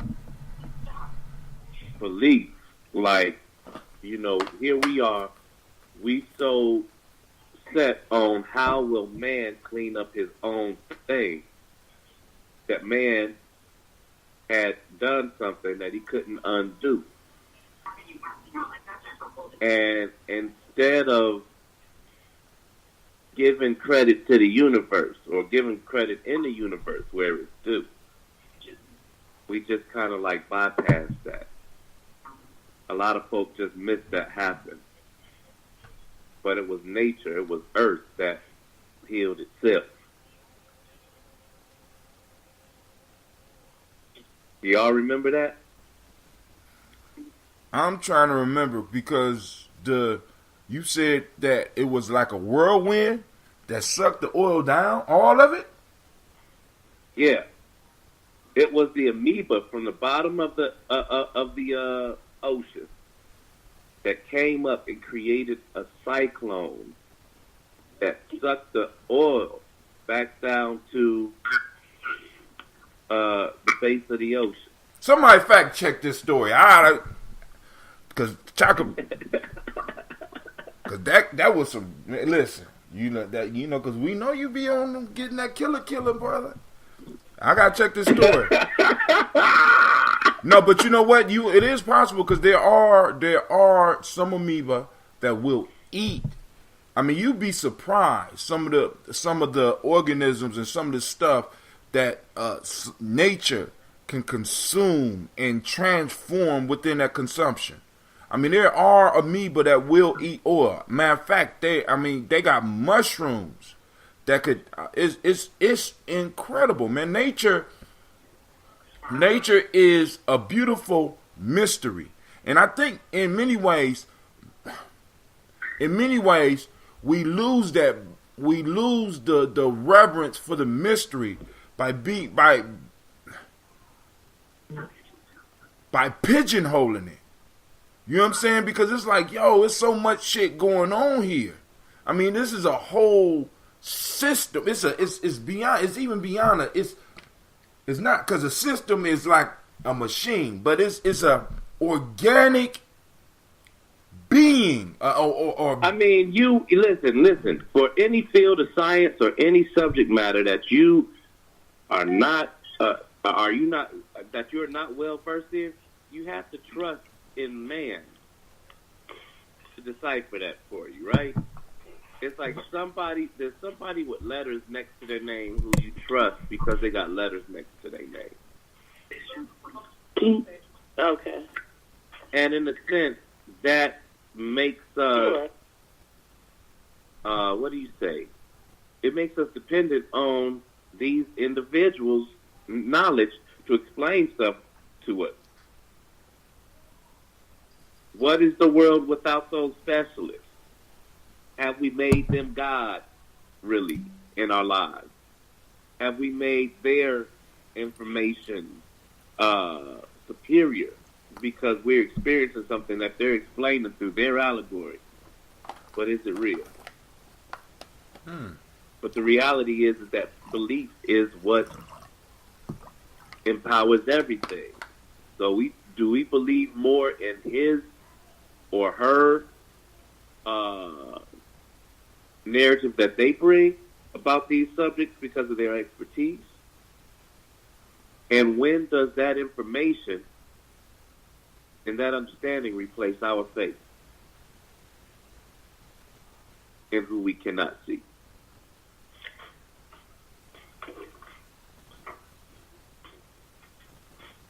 All right.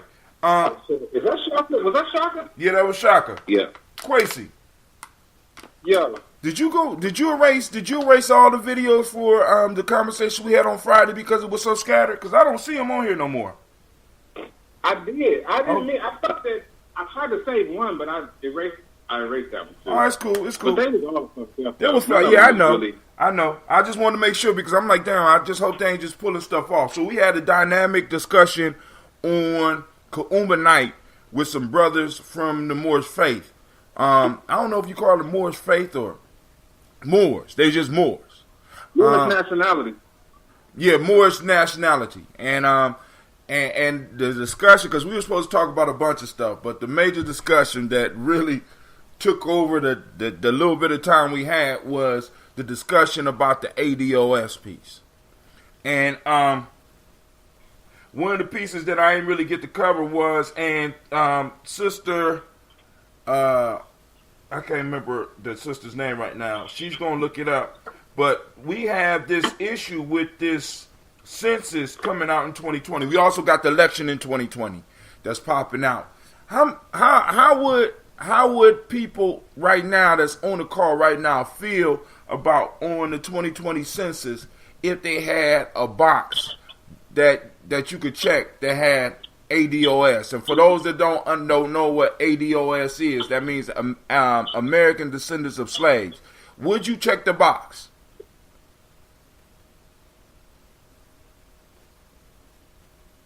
And people out there that's listening, would you check the box?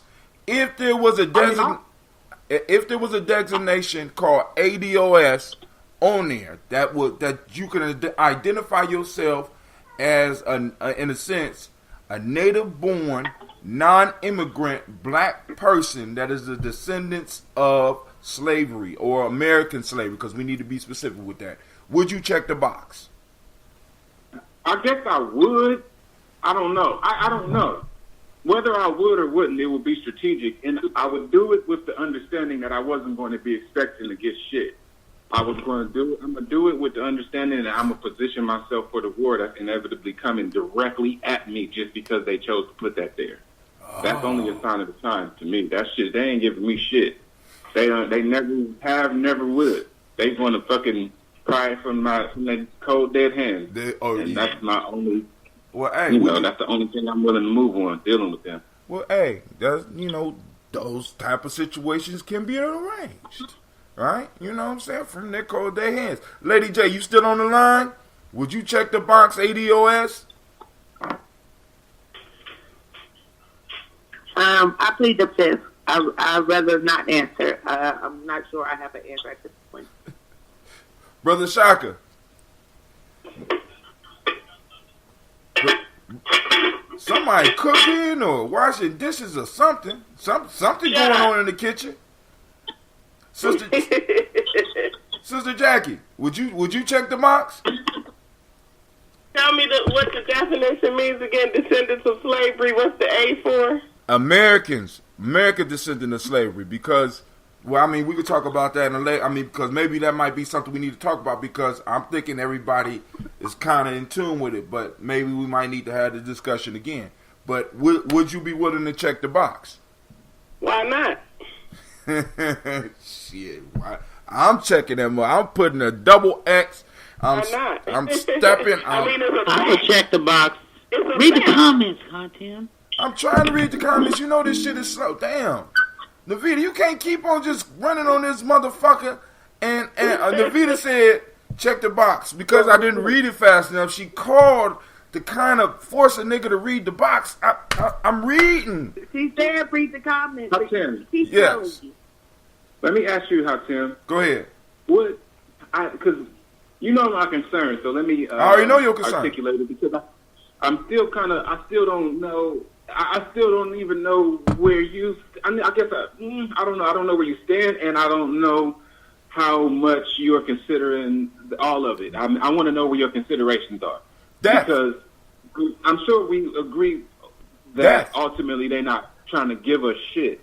See, so and what's your thought? Because if they gave every person the equivalent of 40 acres and a mule that fit under that category, then that would be like probably $20 million or some shit like that in today's, that's true, mathematics. Right. And then we would take over the world in a weekend. Yeah. And then they would cease to exist in a couple decades. That's so cool. What strategically would be their interest in doing that? And you know what I'm saying?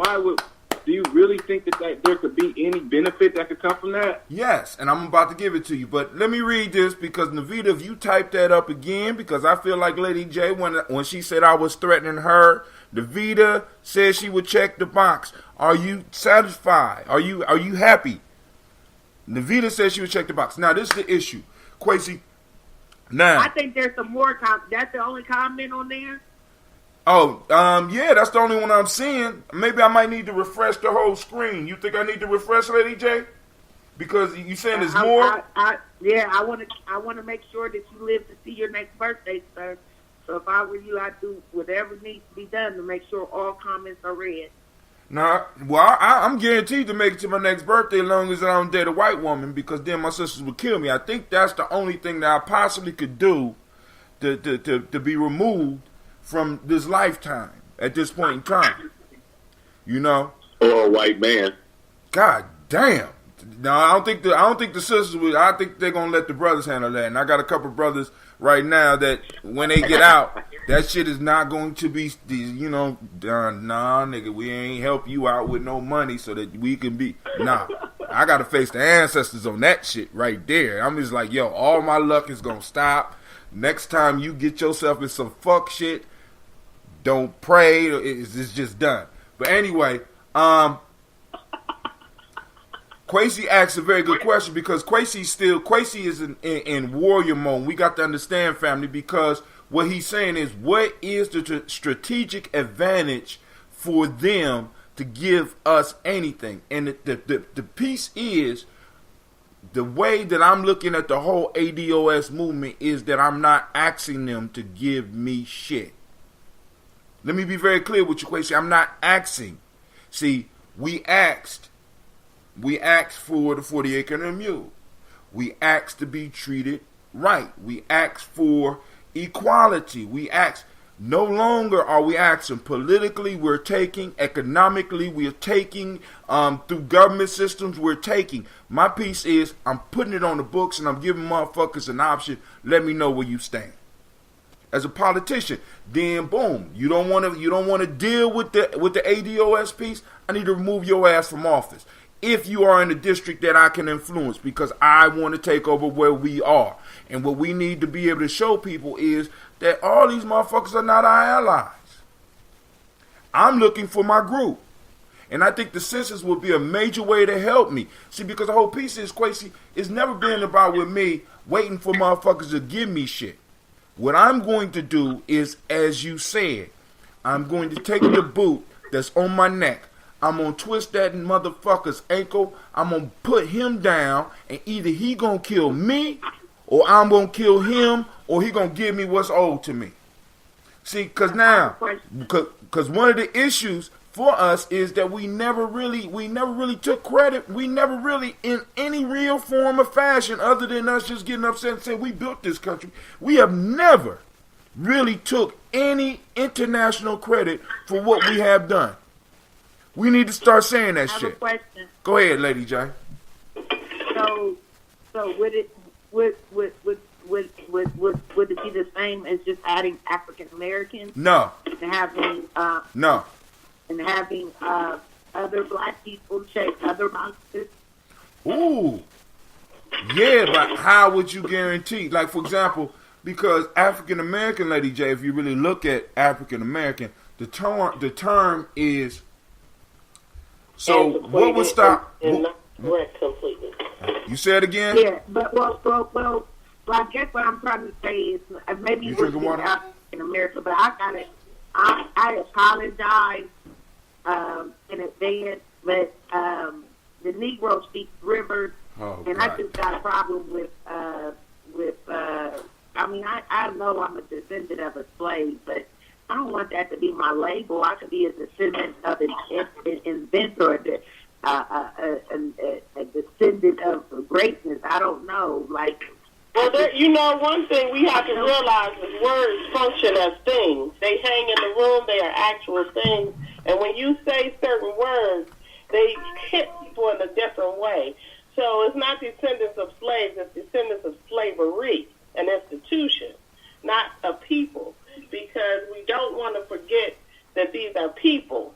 That's why we always refer to our ancestors as the enslaved people, not slaves, never slaves. Yeah. So, well, in that sense, what race of people would not qualify for that title? No, see, that's why you put the American on there. That's why. Can we play some bells on there? Can we play some bells on what he just said? Some who? To put some veils when he just said that. What you mean veils? Play your special effect music. Oh, the fuckery alert? You want the fuckery alert? Or you want the class bell? No, like the fireworks. Oh, but the explosion. Oh, no, I ain't gonna give you that, Lady J. You gotta get your own sound effects, because that was some bullshit. But we also can't confuse indentured servitude or people who were enslaved in America as in part of war tactics, like the Japanese. We can't confuse that with slavery. Now, I want to say this, because like you said, words do hang in there, and family, and I understand the enslaved. See, I want when I hit these motherfuckers, when we hit these motherfuckers, because part of the whole piece with the DOS is, boom, you broke us. Yeah. Now you're responsible for fixing us. You brought us from a continent as a group of people, and you basically put us through a point of you put us through an initiation. I'm not done. I'm not done, and I'm gonna get back to Shaka's little corny point. I'm gonna get back to see, but listen, Lady J, your whole existence for me. Let me just put it this way: a lot of us we're dealing with self-esteem issues. It's like, don't call me. And some of us the lack of. Nah, but hold on. Now, if you have a self-esteem issue, it's either you have an inflated self-esteem or you have a deflated self-esteem. See, you don't affect me either way by saying slave, because one of the things that I do need people to understand is that the people are people. Our people were enslaved, and if you are enslaved, that means that you was a slave. I want the definition to hit these motherfuckers so hard when we dealing with them. This is what y'all broke this shit. You are responsible for fixing this shit, and we're going to hold you responsible for it. Now, Shaka, we put American on the front to distinguish the in slavery or the slavery, however y'all feel, to distinguish it from every other piece, because nobody else has a claim on the American government like we do. So nobody. They broke us, and we didn't need them to repair it. As evidence. That's bullshit. Everything that happened. No, Lady J, I hope you ready. See, because you're right.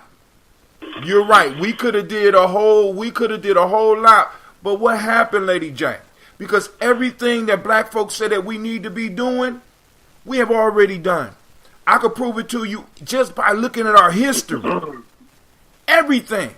We came together in our own neighborhoods. We put the motherfuckers together. And as soon as they start looking better than the white neighborhoods that was next to us, them motherfuckers came in with the assistance of government and took and destroyed that shit. We need to start our own schools. When we did that, and what they do, wait, time out. Lady J, you ain't gonna, see, you don't want to hear, because that's part of that self-esteem shit, right? Because we can do it. We have done it. We have done everything. That's what now, and this is the piece. Every step we make is always they put some legislation. The government helps enforce the position that we have been placed in this country, and the government need to be able to forced to see that shit, recognize that shit, and cause repairs for that shit. See, for us to constantly say, listen, I'm not against us getting out and hustling. Don't get me wrong on that. I'm not against us building our own shit. But for us to be like, we don't need y'all to fix us. See, that'd be like the car company that gave you a car, that gave you the loan for your car, to be like, look, we don't need your money no more. Go and just drive the car, do what the fuck you want with it. Nobody does that except a foolish people. I'm kind of gonna agree with Lady J on this one though. Because go ahead. If we put ourselves in the position to say that we need them to fix some shit, then we just put ourselves in the position for more fuckery. Right. That's one thing that I think is true. And there's a lot of things that is, the most major things that need to be repaired, they can never repair.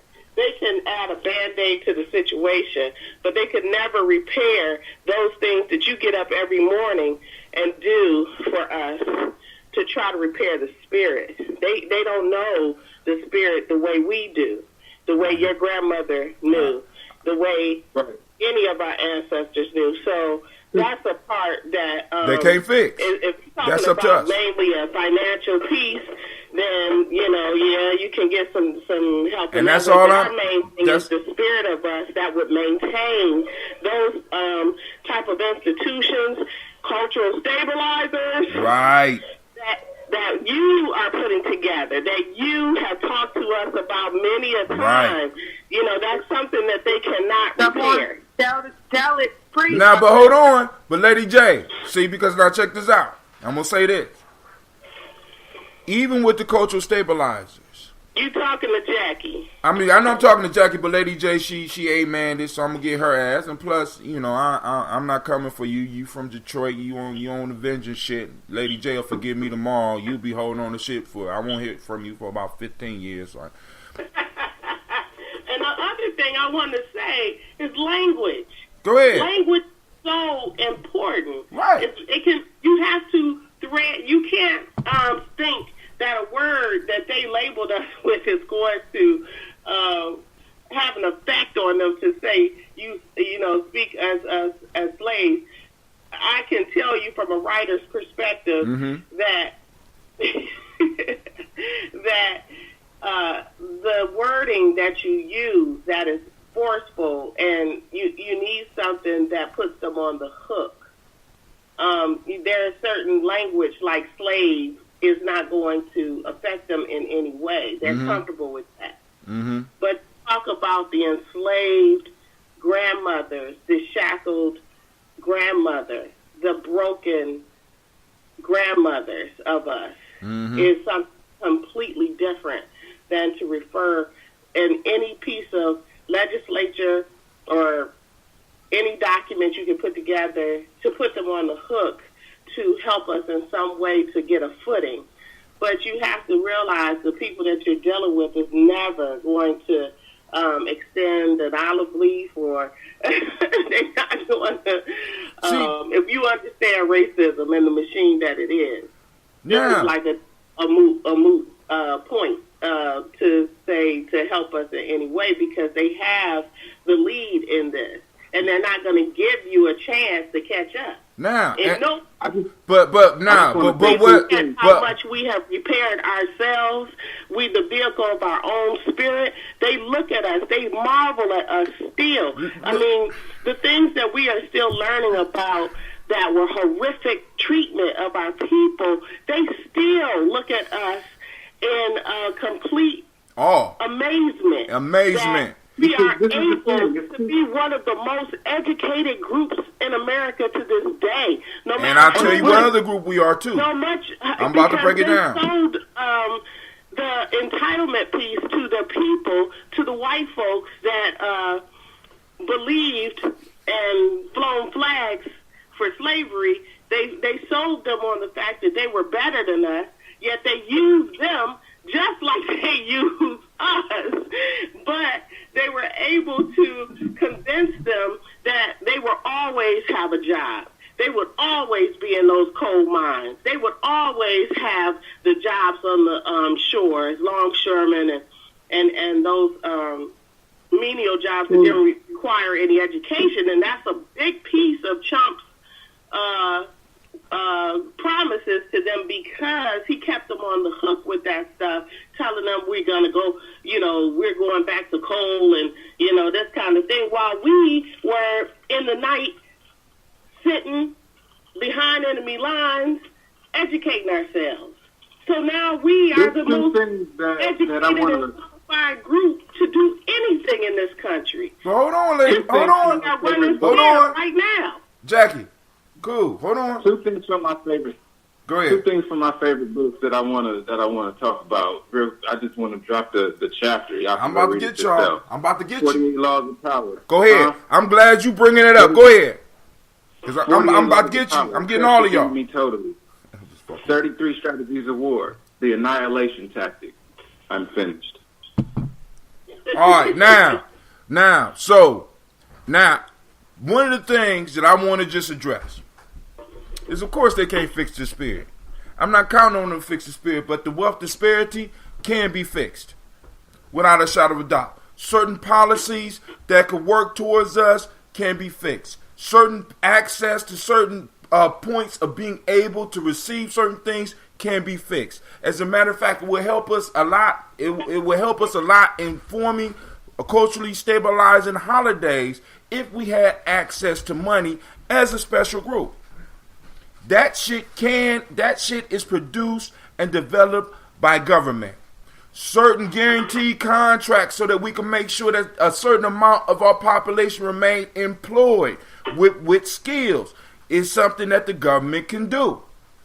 Now, somebody said 20 million. I'm not even asking for 20 million apiece. I'm just asking that you motherfuckers get out of my way so that we can really get this game started.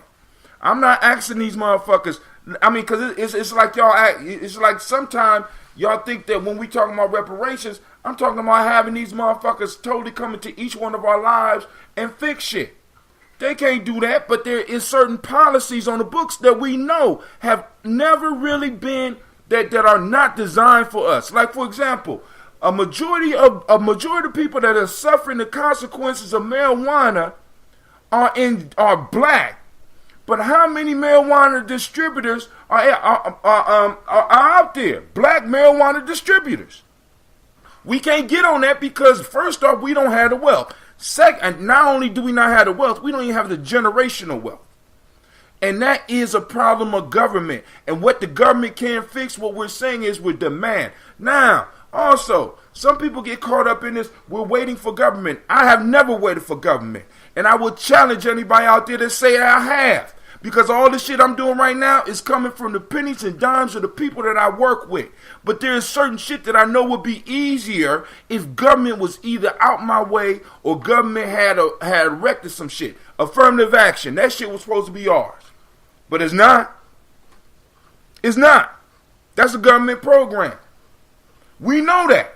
We know that there were certain loans that was not given to our ancestors.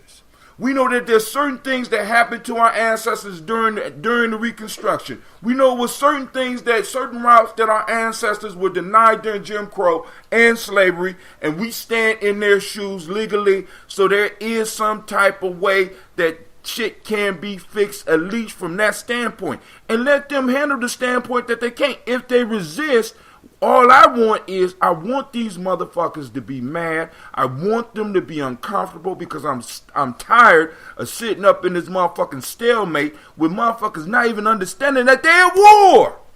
We don't see that? Now, and Kwesi, on the annihilation tactic, when you face your enemy, you supposed to destroy them totally. That's also in these motherfuckers fucked up on that. Because after slavery, either you are supposed to get rid of the slave population by pushing them motherfuckers out, or you're supposed to totally destroy them. They didn't. I'm here. They fucked up. Because now, they sister, should have just totally destroyed us. That's the point. That's the point. Not say too much, but you know what I'm saying. But that's the point. Shit. That's the point. And now my point is, where.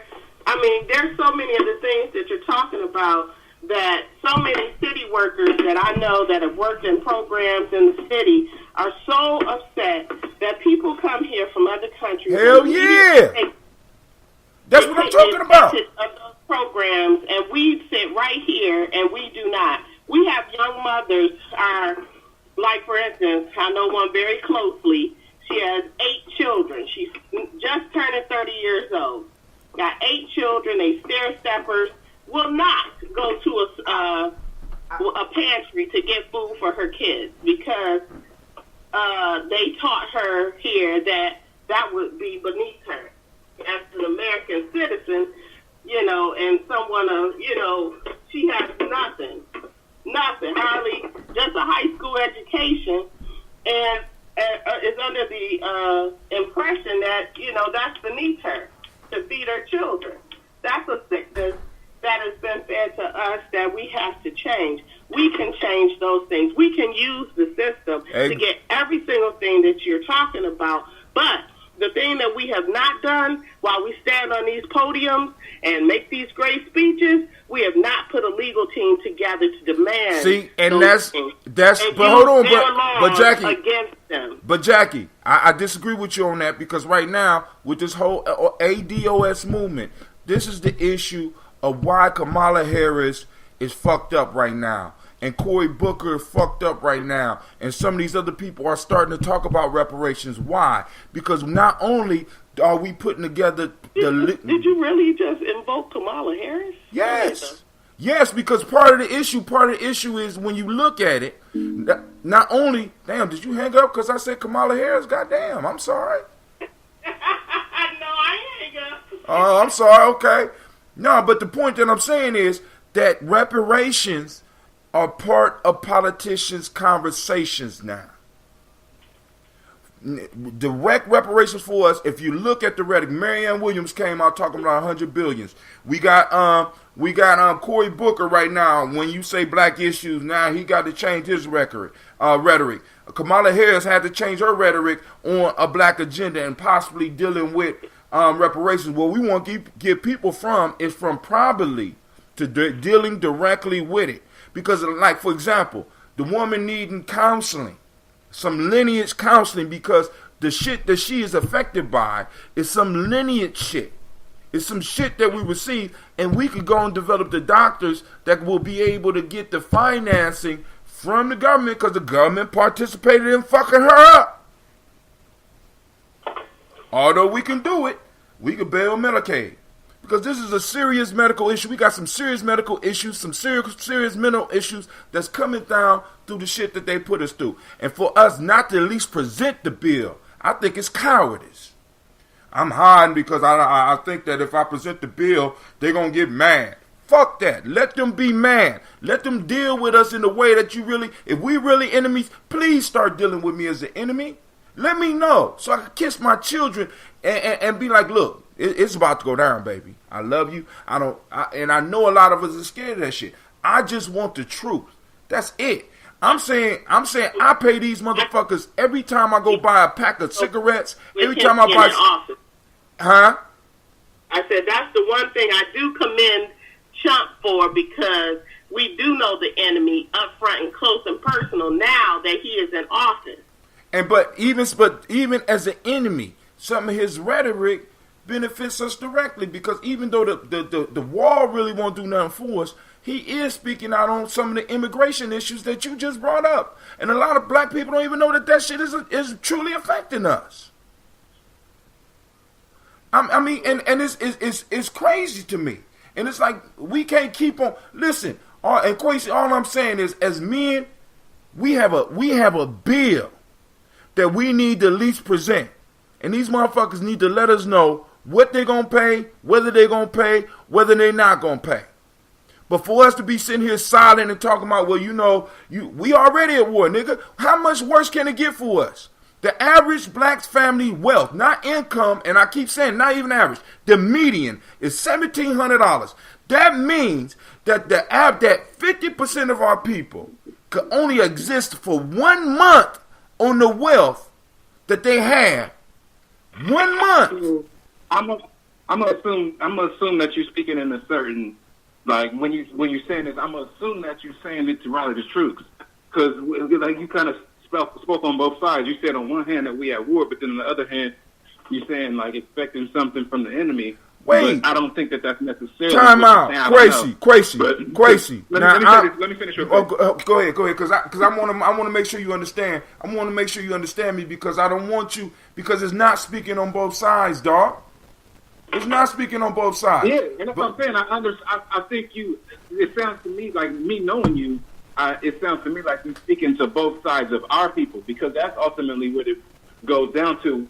For me, it's waking up our people. I got this book. I be front, and I ain't even started reading the damn book yet, but I got it. It's called Why I Don't Talk to White People About Race Anymore.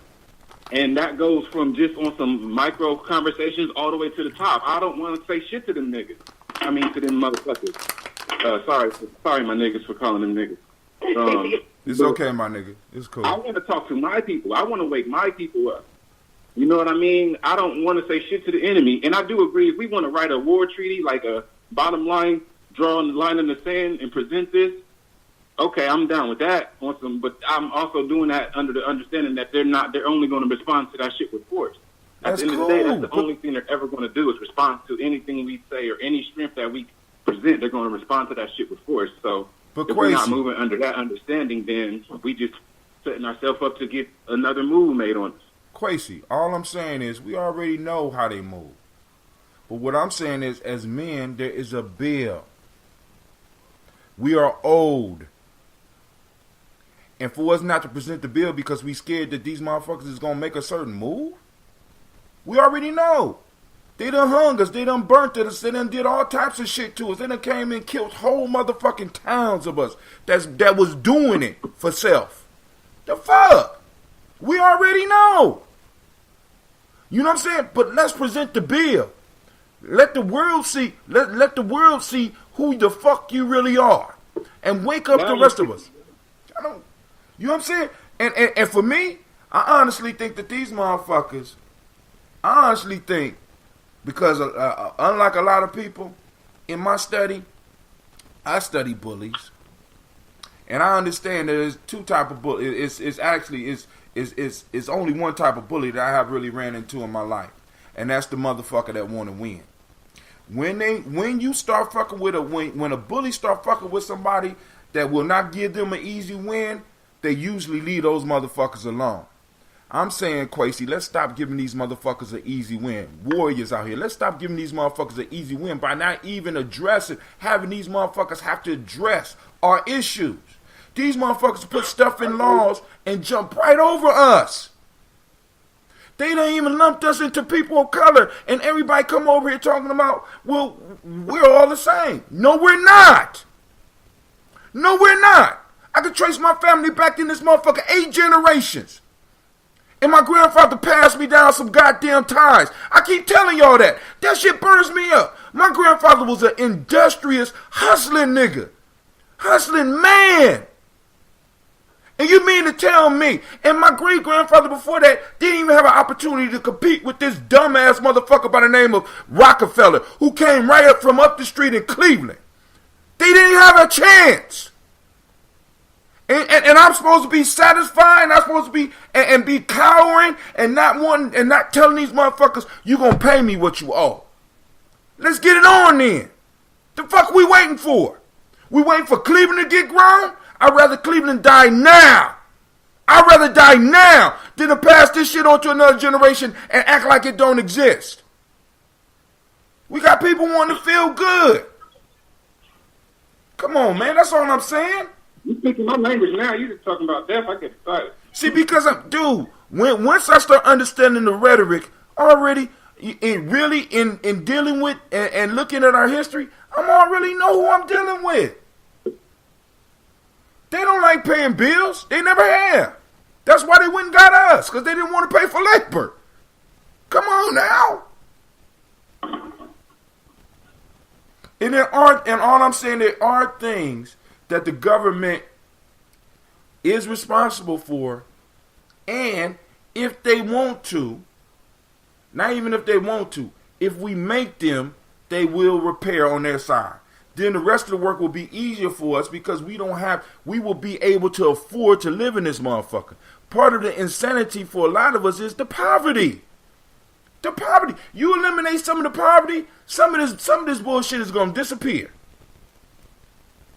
But because over 50% over 50% of us are existing in poverty. I'm sorry, I get excited and chase motherfuckers off the line. I pissed Lady J off. Lady J done left me and shit. She done broke up with me and rolled off. Thanks a lot, Quasi. But hey. I mean, I'm just putting it out there. I'm not. My issue is not even whether they're gonna pay or not. The issue for me is whether or not we're gonna put the bill, whether or not we're gonna speak it and put it out there, and make at least politicians have to recognize it and know that they're gonna have to deal with us as a unified group. And I think putting that thing on the census, regardless of what it is, that where we will be able to know exactly our numbers. Maybe not exactly, because we already know most of us ain't going. A lot of black folks ain't gonna fill it out, but for other reasons. You know what I'm saying? But and you know, but you know, I mean, they can't just keep jumping over us and then charging me, because what was even more embarrassing for me. Think about this, Quasi. We paying and Jackie, we pay taxes. These motherfuckers are extracting taxes from us in everything that we do and everything that we purchase, and then turn around and say, y'all don't get shit. Fuck you, nigga. Exactly why I always tell people whenever any major stuff goes down, and this, they always asking us, oh, you know, send some money to American Red Cross, send some money. Yo, we've been sending the money. What you gonna do with our money when the catastrophes happen? Put your foot on the government's neck first to help people, than to keep digging in our pockets for stuff that is supposed to already be allotted for these people that suffer in these catastrophic situations. That's right. That's right. I preach that all the time. Stop going to American Red Cross or whoever else to give them their money. They got the money already. And they taking it every time you buy Laffy Taffy. You know? I mean, every time you go to the movies. Yeah. Everywhere in Ohio, at least in Ohio, what we don't pay taxes on is food. But everything else is taxed. And they are extracting this money from us. Now, if as the Morris brothers say, we have a contractual agreement with them, then we need to renegotiate the contract agreement that we have with them. That's all. That's all I'm saying. And in most negotiations, you're going to have to be able to show what damage you're going to do by you not by. Because I always say, I say this all the time. Well, I just started saying this because I got this off Black Media. We got to be able to reward our friends and punish our enemies as a group. And we're going to get whatever we want. Or at least be organized to take whatever we want. That's all I'm saying. Because, you know, Kwesi, how do you know that 20 years from now, 15 of the young men and women that we working with right now in some of these programs might not be in some power positions in this, at least in the city or maybe in the federal government, and be able to pull some levers for us to get whatever the fuck we want. I play long term and short term, my brother. I'm you know what I'm saying? I have recreated myself already 15 times. So I'm not even concerned about that shit. I'm playing long term. I'm playing war games. So I know that once the demand is on the table, it's only a couple of faces they're gonna show. They're history. Go ahead, I think bro. we kind of automatically sometimes do this, Tim. Like when we have difference of, I think we done just kind of fell into that role to where, I mean, you already know I respect you. I already know that. And one of the things that we've done over the years is we've presented each other with ideas that has helped each other come to new understandings. You know what I mean? So sometimes I think we automatically do it to help other people develop their thought process by presenting both sides of it. And that's really, in this conversation, you have presented me with things that have made me reevaluate my own perspective. You know what I mean? Like, and that's kind of what we need. Like it says, it takes a brilliant person to be able to hold two ideas in their head simultaneously without committing to one. You know what I mean? And that's the type of brilliance that we need to be able to get out of this. We need to be able to evaluate both sides of things. It's called thinking strategically. And that's something that the enemy has been doing. And I don't even think they're that damn good at it. I don't either. I mean? That's what bugs me out. I don't even think that. What's crazy to me is I honestly believe this. And after looking at years, and I mean, after all the stuff that I'm looking at, these motherfuckers have been on a lucky streak for a very long time. Literally, if you look at history, they have been lucky. It's crazy to me, motherfucker. And then we chop it up to their brilliance. No, these motherfuckers have been very lucky. Because if they were smart, when they had all of that momentum in Africa, they would have just killed all of the Africans, kind of like they did all of the North Americans, and just killed everybody. And then by now, they would have annihilated everybody else, and they would have been able to they wouldn't be this far, obviously. They probably wouldn't have survived, but that's probably why they did that shit. But if they were smart, smart and strong enough, they would have just annihilated everybody like the war treaty tells you you're supposed to do, and then have built up that shit slowly. And they wouldn't have this issue that they have. They have to deal with us. Whether it's with paperwork, whether it's with war, they have to deal with us. And that's the thing that we need to realize, is they have to fucking deal with us. We're a problem. And like from a math perspective, we're a problem on the institution. And that shit has to be solved. It has to be worked out. And there's multiple solutions. The vision is multiplication backwards. You know what I mean? So if we start understanding that shit from that perspective, it's more than one way to skin a cat. And we're the skinner. Like, when we're talking about the whole descendants of slavery, that whole piece, it's like we're architects. We're the builders. You know what I mean? If you want to look at it from a way that's more empowering, we're the builders. We're the architects. So that's all I'm saying is hold people responsible for what they're responsible for. And it's just like, because for me, I mean, because you got to understand, man, descendants of slave, for me, when I first started hearing it, was like, I got to let people, I'm like, oh my God. But yet I'm seeing these young people getting out here and hemming up these politicians and watching these politicians hem and haw in a way I haven't seen in my lifetime. Let me just put that, in my lifetime. Prior to, in the 60s and shit, before I was born, and you will have individuals confronting politicians and confronting the system. I have not seen motherfuckers hem and haw like this until motherfuckers start coming out. I have not. And I'm so impressed with these young people, man. I'm so impressed. Because it's like, you listen to it and you be like, it's making too much motherfucking sense. And for those that want to look a little bit more into it, because I'm by no means am I expert on it, but Tone Talks they done got documents. They got some of the best economists working on this issue. Shouts out to Brother Kwame and Yvette Carnell. You know what I'm saying? Just check out the stations. Go and listen to it. Then also, of course, now you got Professor Black Truth, and you got Jason Black. You got Tariq Nasheed. And, you know, so, but the best two for me is Tone Talks, Yvette Carnell. Period. You know what I'm saying? It's like, boom. And they give you a perspective where it's like, damn, I can see it happening. Because all the stuff that happened with the girl from the Indian girl, all that is a result of the ADOS piece. Then also, all right, but that's about it.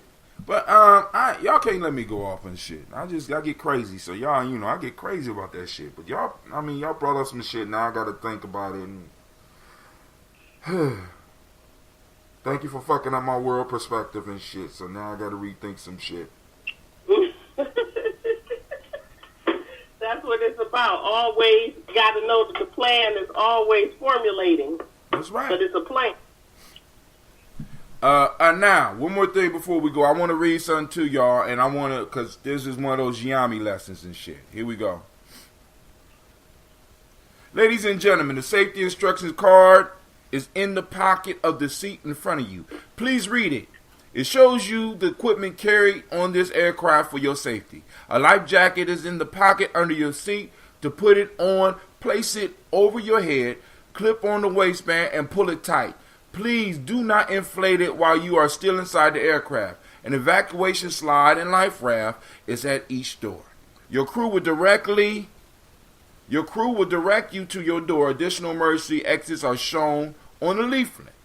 In case of emergency, oxygen masks will drop down in front of you.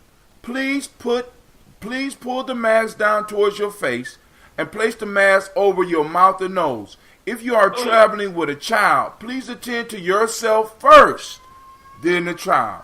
Breathe normally. Adjust the headband to suit yourself. Real life here, Gye-Nyame Johnny. Hold on. Sasha! Why you up there screaming? Are you alright? Gina, you alright? I just heard somebody yelling shit. I'm sorry. Real life here. Sasha's sick, so I got to check on her. But now I read that because I want to go into this whole piece, because with the ADOS movement, there's some beef between but there's some discussion, some strong discussion between ADOS and other groups, especially Pan-African groups. Now, one of the things I want to say about that is one of the first things that we try to get individuals in Gye-Nyame to understand is some definitions. We got in order to really create something, you got to have words in common. You got to have your own language. So in many cases, me and Kwesi could possibly get on the air and have a whole conversation without really anybody outside really understanding what we're talking about, unless they really got inside of Gye-Nyame. It's possible, because and the shit has been done before. But the point that I'm saying is, in Gye-Nyame, one of the first things that we work on is a nation, because a lot of people that come to Gye-Nyame are nation builders. And one of the first things that came to me was it made no sense for people to be running around calling themselves nation builders if they didn't even know what that shit was. Same thing with warrior. I'm a warrior. What's a warrior? You need to explain. You know what I'm saying? What's a warrior? So we could start breaking it down, looking at definitions. Now, getting back to the Pan-Africanists. Now, what Pan-Africanism says, and it's a beautiful thing, it's saying as a global community, we need to pull our resources so that we could take the world, or at least Africa, for Africans. Period. Black folks, all of us working together to fight against this West Asian horde that has rolled down into our lives and caused confusion all over the goddamn planet. And it's a beautiful plan. Let me put it this way, it's a beautiful idea. Now, what I had to do when I was looking at, because when I first started listening to these young people, was that, because I ain't call, because some of them might be old as me, but I know for a fact that two that I listen to are younger than me. When I started listening to Yvette Carnell and Tone Talks, the first thing that got me, that bothered me was, boom, they're going against the whole we all black thing. I don't know if I could really fuck with that. Now, I read this piece up front because I wanted to always remind people that in these emergency procedures, when the oxygen mask drops down, you're supposed to put the mask over yourself first. So now let's go to the definition of a nation from Gye-Nyame standards, which we basically pulled out looking in dictionaries and shit. What is a nation? A stable, historically developed community of people with territory, economic life, distinctive culture, and language in common. Now, in Gye-Nyame, we also teach that basically a nation, there's very little difference between a nation and a city. A nation is just a bigger piece. It's sort of like it's a group of cities together. So a nation and a city, it can fit the same definition. And a city and a county could fit the same definition.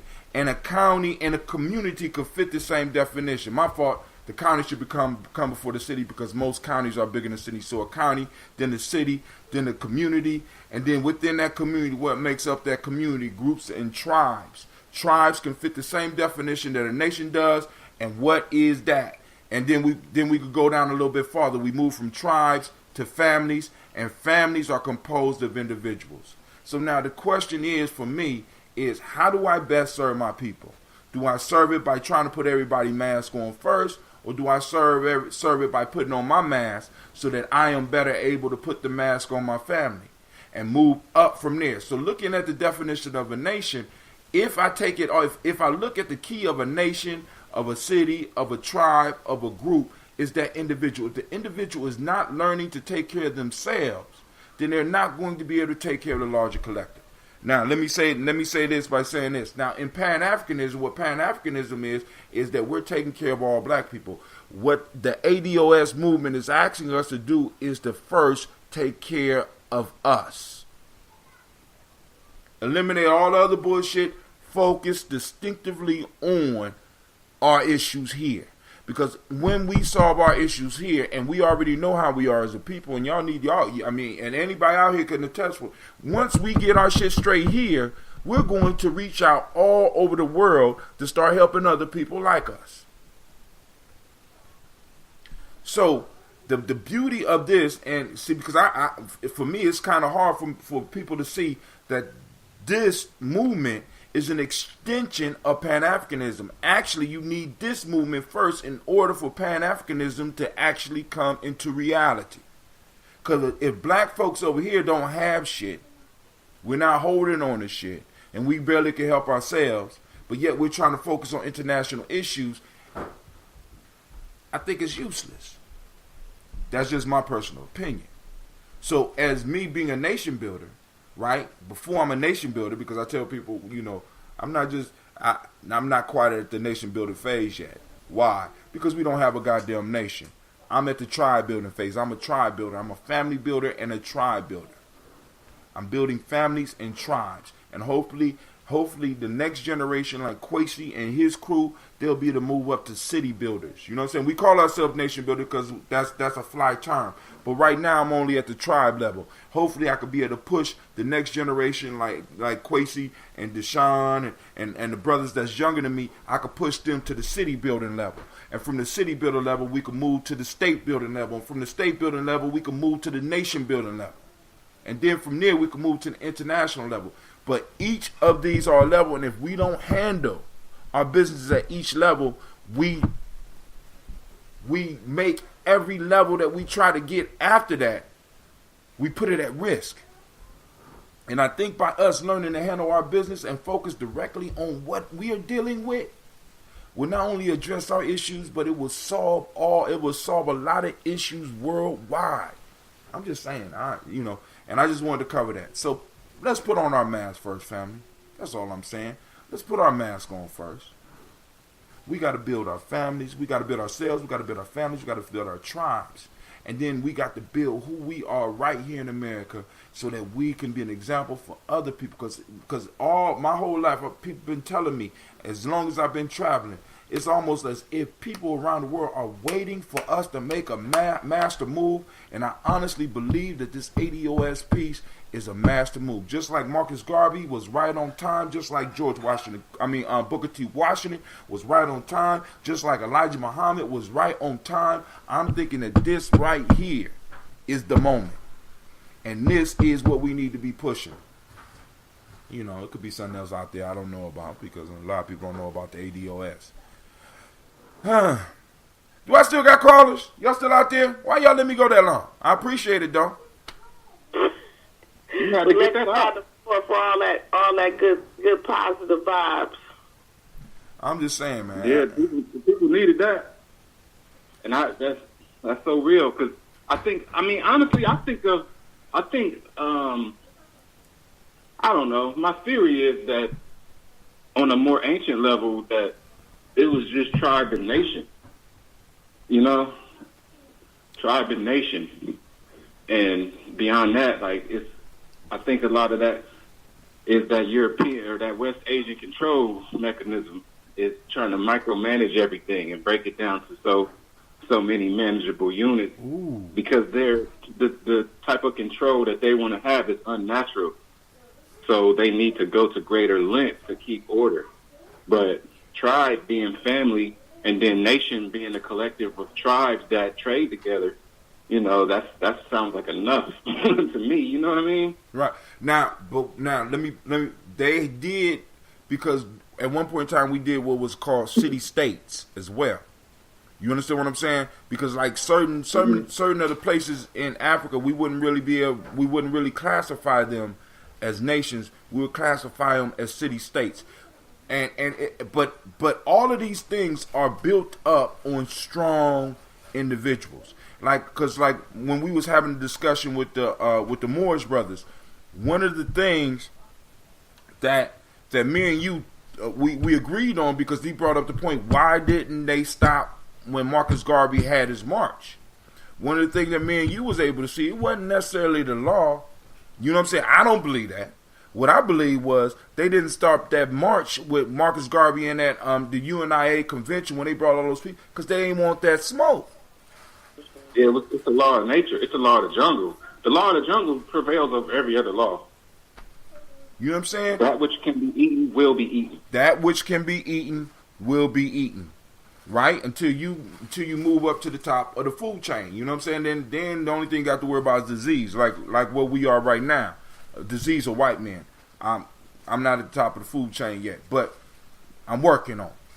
You understand what I'm saying? So bringing that point up, I'm saying that if you have the individuals in the tribe and your family geared towards understanding, listen,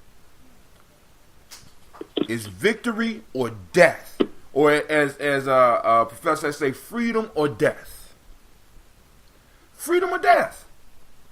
See, what you was just saying about how the people around the world are waiting for black people to rise up. Think about how many efforts that they go to. I even think a lot of white people is waiting for that. They shit. are too. A lot too. of white people is part of this bullshit.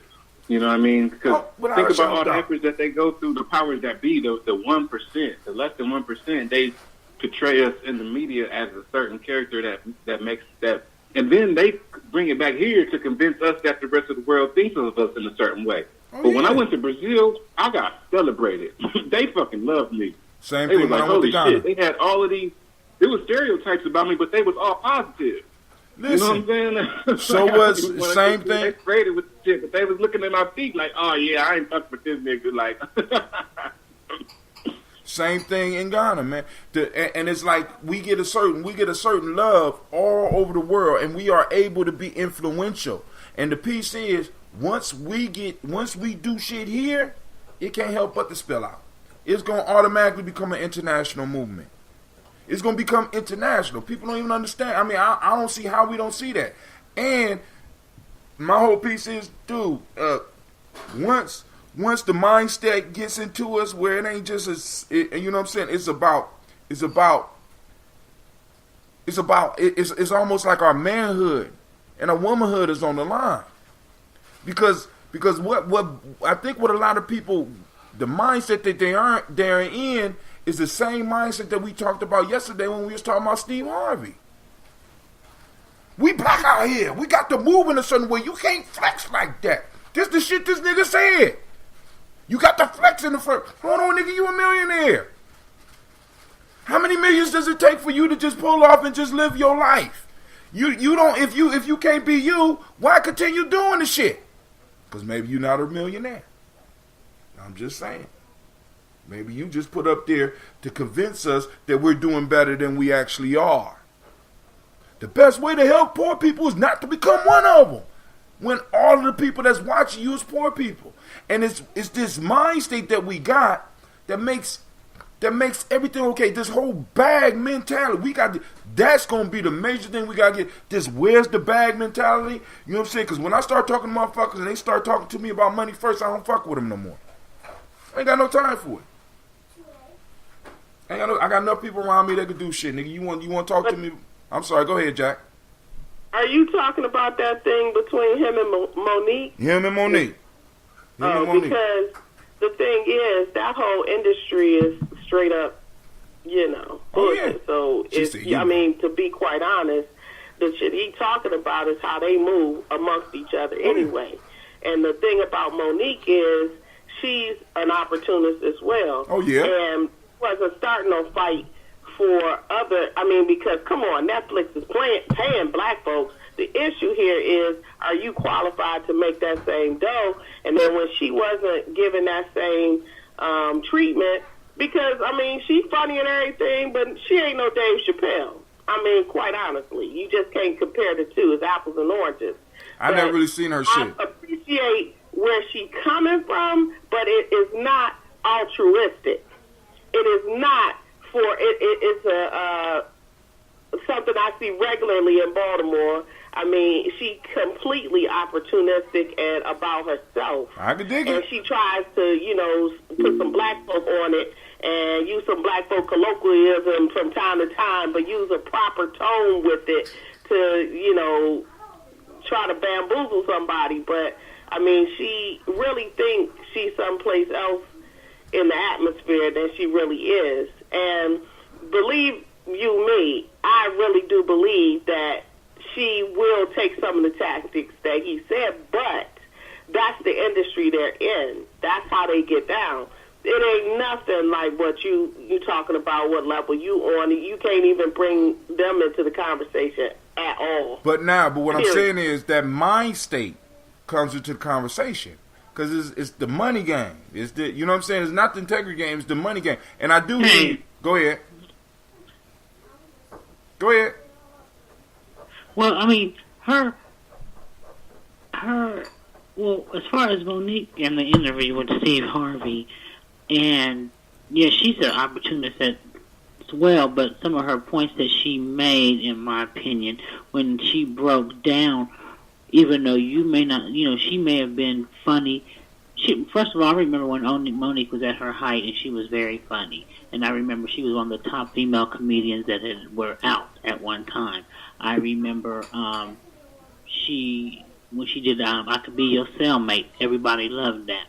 I remember when she was in Roscoe Jenkins, she's won an Oscar. And when you go to the credential piece, she has something that none of the other comedians that she mentioned had. But her initial issue was not with the Chappelle and the others. Her issue was really with the fact that they had given Amy Schumer more money, because Amy Schumer came and said, hey, y'all ain't paying me enough, and I feel like y'all need to pay me more. And they was like, you know what?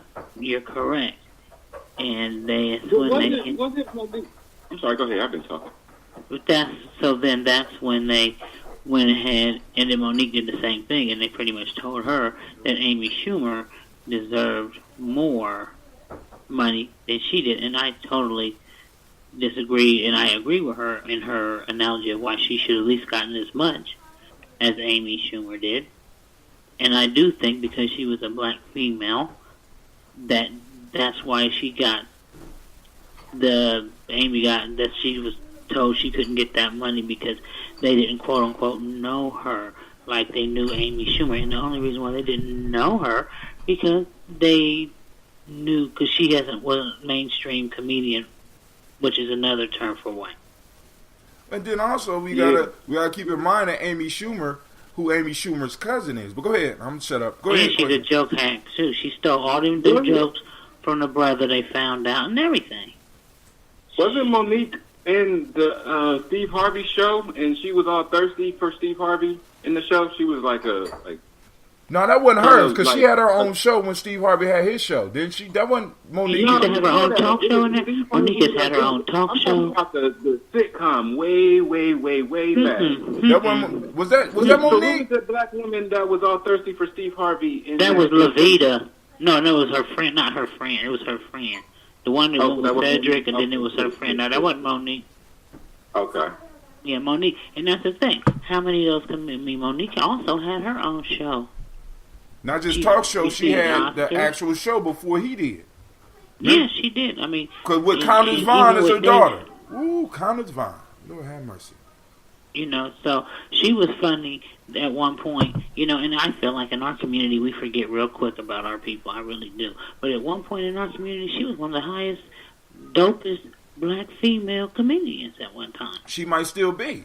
Now, because the argument for Netflix was that you won't bring in the numbers to match the amount of money you got. Now, I agree with Sister Jackie that a lot of this is not altruistic. It's all about her. But in it being about her, we get to see that there's a whole industry that represents us, that's operating on this system of even though we knew, but a lot of people are are being able and being exposed to this system that operates in a way where, in a sense, you can't be we black out here. You can't be moving like that. Right. And you the boss. See, because the rhetoric that comes out for a lot of these dudes in the industry, Jackie, and I know because you be is that they're the boss. Steve Harvey, what the fuck you talking about? And I think a lot of her black backlash came from, and like you said, I understand that she's a part of that system too, as well. But she was willing to go out there and she called names early on. And when you start talking about Oprah Winfrey and that gay dude, Lee Daniels, she blackballed her, for lack of a better term, herself. So even if they had That's to, enough. they had to make, Right. you know what I mean? They couldn't just say, well, we ain't fucking with you because you shouldn't have said that shit. Oprah gave us a call like, don't fuck with that bitch. She ever come to... We can't say that. So we got to say, well, you know, you just ain't hot no more. You know, I think they gave D-Ray more money than they gave her, was offering Monique. But I mean, but hold on. D-Ray ain't even fucking fine. But the honest, but let's look at it. I mean, because really, let's look at it from a business perspective. If you have not been out for a certain amount of time, it's only so much money you're gonna get any goddamn way. Now, I'm gonna say this. They could offer her more money because that Oscar is supposed to bring her a certain level of payment. It's supposed to. It would have done more money for somebody if they was Caucasian. Let me ask you something. Look at all of your Oscar winners outside of Denzel Washington and Meryl Streep. How much work do you see Oscar winners get after they get that Oscar? That's why I like you, Jackie. You cold as fuck. I know 3. Samuel L. Jackson. Look at Halle Berry. Halle Berry been working her ass off. So we talking about just Oscar winners across the board. Unless you are this unfathomable level talent like Denzel Washington or Meryl Streep, they immediately close the door. And what they do it for is because of that. I gotta pay you now. I gotta really put you on. Cooper Gooding Jr., the last thing that he really even knows for is that Oscar for Jerry Maguire. And to be real, Regina King was the one that should have won the Oscar. Did Regina King win the Oscar? Huh? Did Regina King win the Oscar? No. He did not. And so you I'm saying? so glad I always thought the TV was pretty stupid because I don't know none of this shit. I never got into TV. And I'm glad. No, these are movies, dude. Come on, man. You don't know who Cuban? It's an idiot box, and it formulates a lot of the false opinions that we have and build. I mean, I don't know the Oscars, but I'm looking up the list right now because I don't know. But Jackie, that's a good ass question. I mean, that would be a nice article to go on and donate to Gye-Nyame Journey and shit. You know what I'm saying? Because it is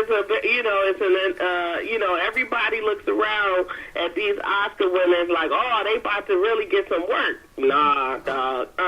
It don't go down like that. And also, what's his name? I hate to bring him up, but Drake was mentioning at the Grammys. He was like, just because you talented. Oh, they said they turned off his microphone. What happened? What? They said they turned off his microphone. Yeah, they did. They cut him right off because he let the young people know you have plenty of talent and you don't have to depend on these award shows to validate it. Just because I'm standing here with this doesn't mean that that's where I get my validation from, my talent from, anything. I connect with my people, and everything that he needed to say was said before they cut his mic off. That's what I said. I heard they cut his mic off. You mean what'd you say? Yeah, I heard that. I heard what you said. You know, someone was telling me about it. They try to silence a brother. Yeah, and the other thing, like when Denzel, when he won his last Oscar for Training Day, the first thing he said was, this is great and everything, but me and my family is planning on partying tonight either way. So thank you. All right, we done. That was the end of his speech. And because they know the game that they play. You are on deck for whatever mental warfare they have for you that year. What tone they want to set in the country that year. The entertainment industry is purely there to hypnotize and bring you to certain realizations that they want you to focus on. It's a complete deterrent from reality. And they are using it. It is a vehicle of racism. Because, and one thing that we have to realize, racism has nothing to do with race.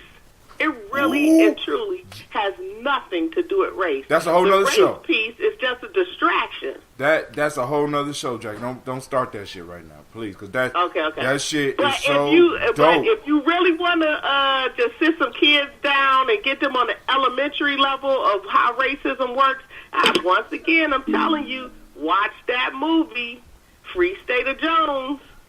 They made sure they kept that out of the Oscars. They put that movie on complete hush, and you know they love Matthew McConaughey. What's for Free that State? movie to go, What is it called? It's called The Free State of Jones. It's one of the best history lessons for our children and most white folks. And everybody should be watching it today. And Is it on Netflix? What is it? Is it on Netflix? It may be on Netflix. I'm not certain, but I think it is. I might be able to get it on Amazon. I got that shit too. Yeah. Okay. But so I'm on. So we got with our homework assignment. Miss Jackie said, because now she's pretty good because she just suggested a book that I check out. Warmth of Other Suns. Yeah. Read it today. That shit was that shit was pretty enlightening. Actually, because I drive a lot, so because my job is like 35-40 minutes away, so I got me some time to be listening to books. Did you get the audio book or something? Yeah. What? Oh, you working, brother? You working it? My kids. Listen, my kids. I refuse to. I refuse on most cases. Every now and then I might put on something for a couple of minutes, but I refuse to play this shit on the radio for my kids. Yeah, it's NPR if I do, or it's YouTube. It's the stuff we listened to growing up. You know what I'm saying? But The Warmth of Other Suns, you found the audio version of that? Man, what? That shit was good as hell. I got that. If you want, I mean, if you don't got audio, I could go on and just send you it, and you could listen to that. That shit is good. Oh well, that's my friend Isabel Wilkerson. So that's her book. And look at her showing out. You see how she just name dropped real quick. Sorry about the inadvertent word name drop, but I'm here. You know what I do, so right. I got a lot of name drops. But that book is very enlightening to our process and understanding ourselves. And she that was blood, sweat, and tears on every page. What was dope? Please. What was dope about the book was it gave you factual information within the stories that were told, and that is a monumental task for someone to be able. I mean, you know what I'm saying? It's hard to write like that because usually you got people that can write great fact books, but they put you to sleep, and you got other people that can write great story books, but they don't have nothing to do with reality. She combined that shit to where it's like, I said, damn. It's like reading a novel, but it's all fact. Right. I'm trying to follow to the end to see what happened to this character. Right. And it's not a character, it's your brother. It's your brother. Like, wow, this is my Uncle Joe. Because, because she did it, she did them going to Detroit. She did it going to Chicago, and I remember going out west. I don't remember nobody really coming to Ohio. I ain't tell her. Tell her I feel some shade on the fact that she didn't cover some Southern people coming to Ohio and shit. Well, we know they're there. No, so they did New York too. She did the East Coast. She did everything but the Midwest. She did the East Coast. I guess Chicago and Detroit is the Midwest, and she did way out west. So she covered all of those zones. Right. I mean that shit was beautiful. That shit was beautiful.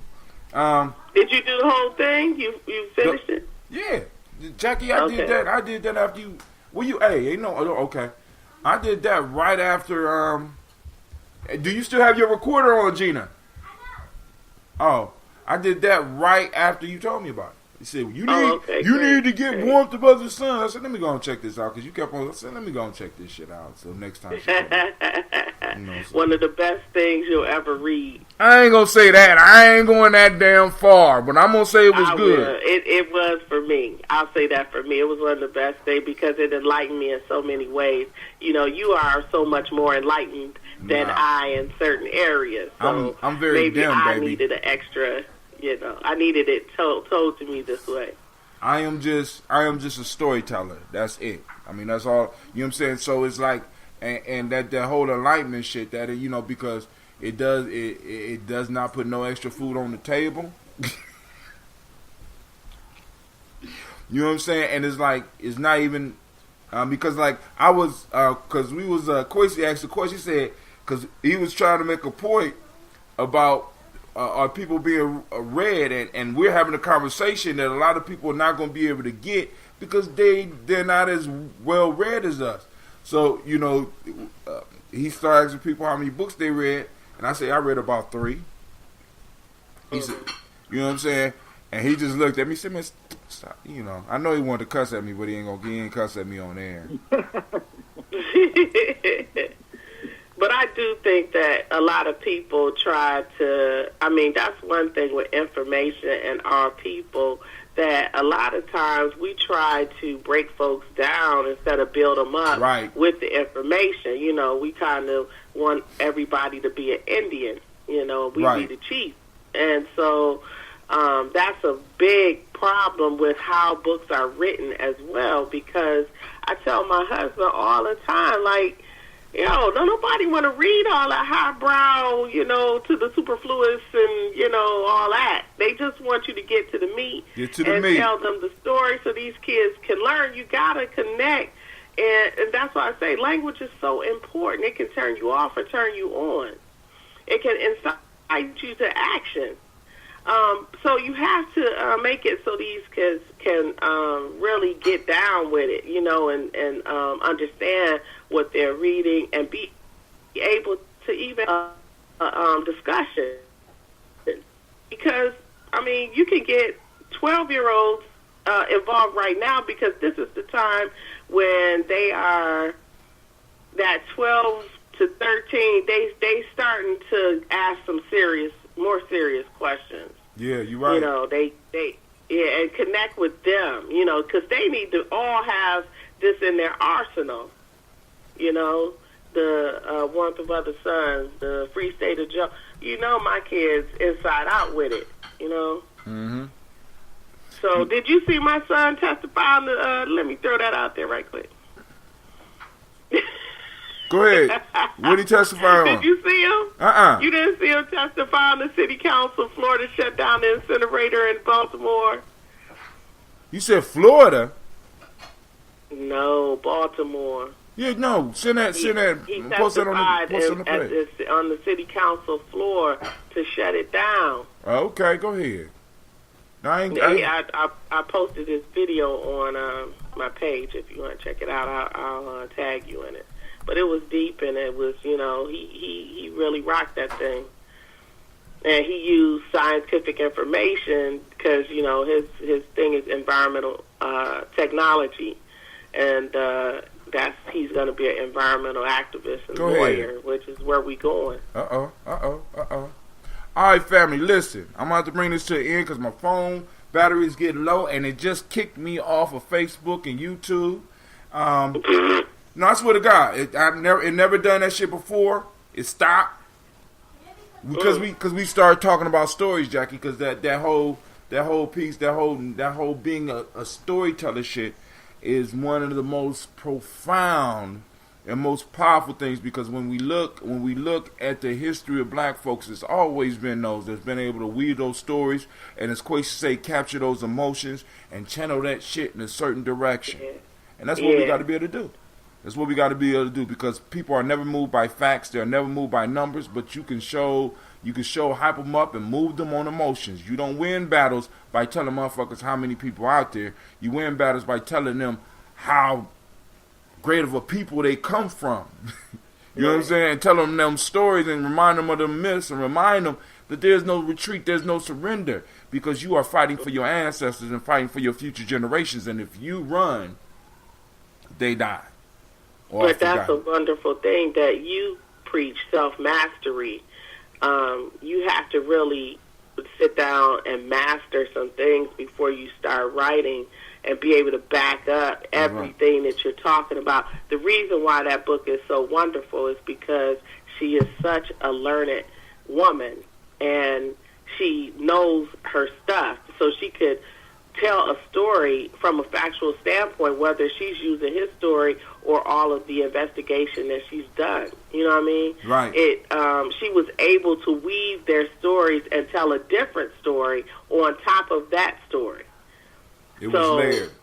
That's what we need. Everybody can't be a writer. Right. You have to have the self-mastery, like you said, and mastering those things about yourself, first discipline, but also master one thing. Teach our kids, master one thing, and then go from there. Whether it be the writing, whether it be mathematics, whether it be something in science, whatever, master it. To spend some real time and energy with it, and you can do anything. That's true. That's true. You know, because, I mean, the way the school system is set up, they teaching people to be jack of all trades. And that shit, for me, I'd be like, that's... We should have, one thing that we can do that we should be working toward is formulating camps all around America and especially every urban center to have a class during the summer where the children learn the Constitution and the Declaration of Independence. Completely. That is a class that they're never going to teach it in school, but they have to learn the Constitution. Then they will be ready to fight. If they master that document, they will be ready. That's where my focus is, that we have to stop talking about how we're going to fight and don't have a plan for that fight. The plan is to use their legal system against them. That's the only way to defeat them. Well, use their rules against them. We can always fight. Yeah, you can fight, but I mean, I don't want to use my energy in that way. All right, cool. Let's say that. I can dig that. I mean, I can dig that. You know, but I'm gonna have to end it right now because we done dropped off, and I need to check on my daughter. I've been on here for almost 3 hours, but sis, it was good talking to you. I want to thank everybody that took the time to call in and to have us and join us on the conversation. I want to thank all the family out there that's been supporting us with their eyes. I'm going to I'm going to put together and throw up a sample of the news magazine. So y'all get ready for it. I'm throwing out a sample. I mean, of course, it ain't gonna be no in-depth writing, but I'm just gonna show you what we can do. Because I'm gonna do the flip page, and then I'm gonna do the one where we could just send. And like I said, family, I'm gonna be hoping that I get some quality articles, and it don't have to be nothing. Just a link of a story, and actually a lot of that shit you can post on top of on the timeline. But I'm gonna show y'all. So I'm gonna put something together today. But first, I gotta go on. I gotta fix my baby son lunch or something. But I want to thank everybody, and I want to remind you that you are now in the congregation of the mighty, where we believe your hustle build muscle. This is Gye-Nyame Journey Media. Damn, Anime, what's going on, girl? There you go. This is a Heart of a Simple production, and y'all know we just killed it. It's another daily toast, and it's done. Well, we strive to blow up your old paradigm. I'm out. You have a great day. Make sure we ain't got no messages, because we offer there, that's all.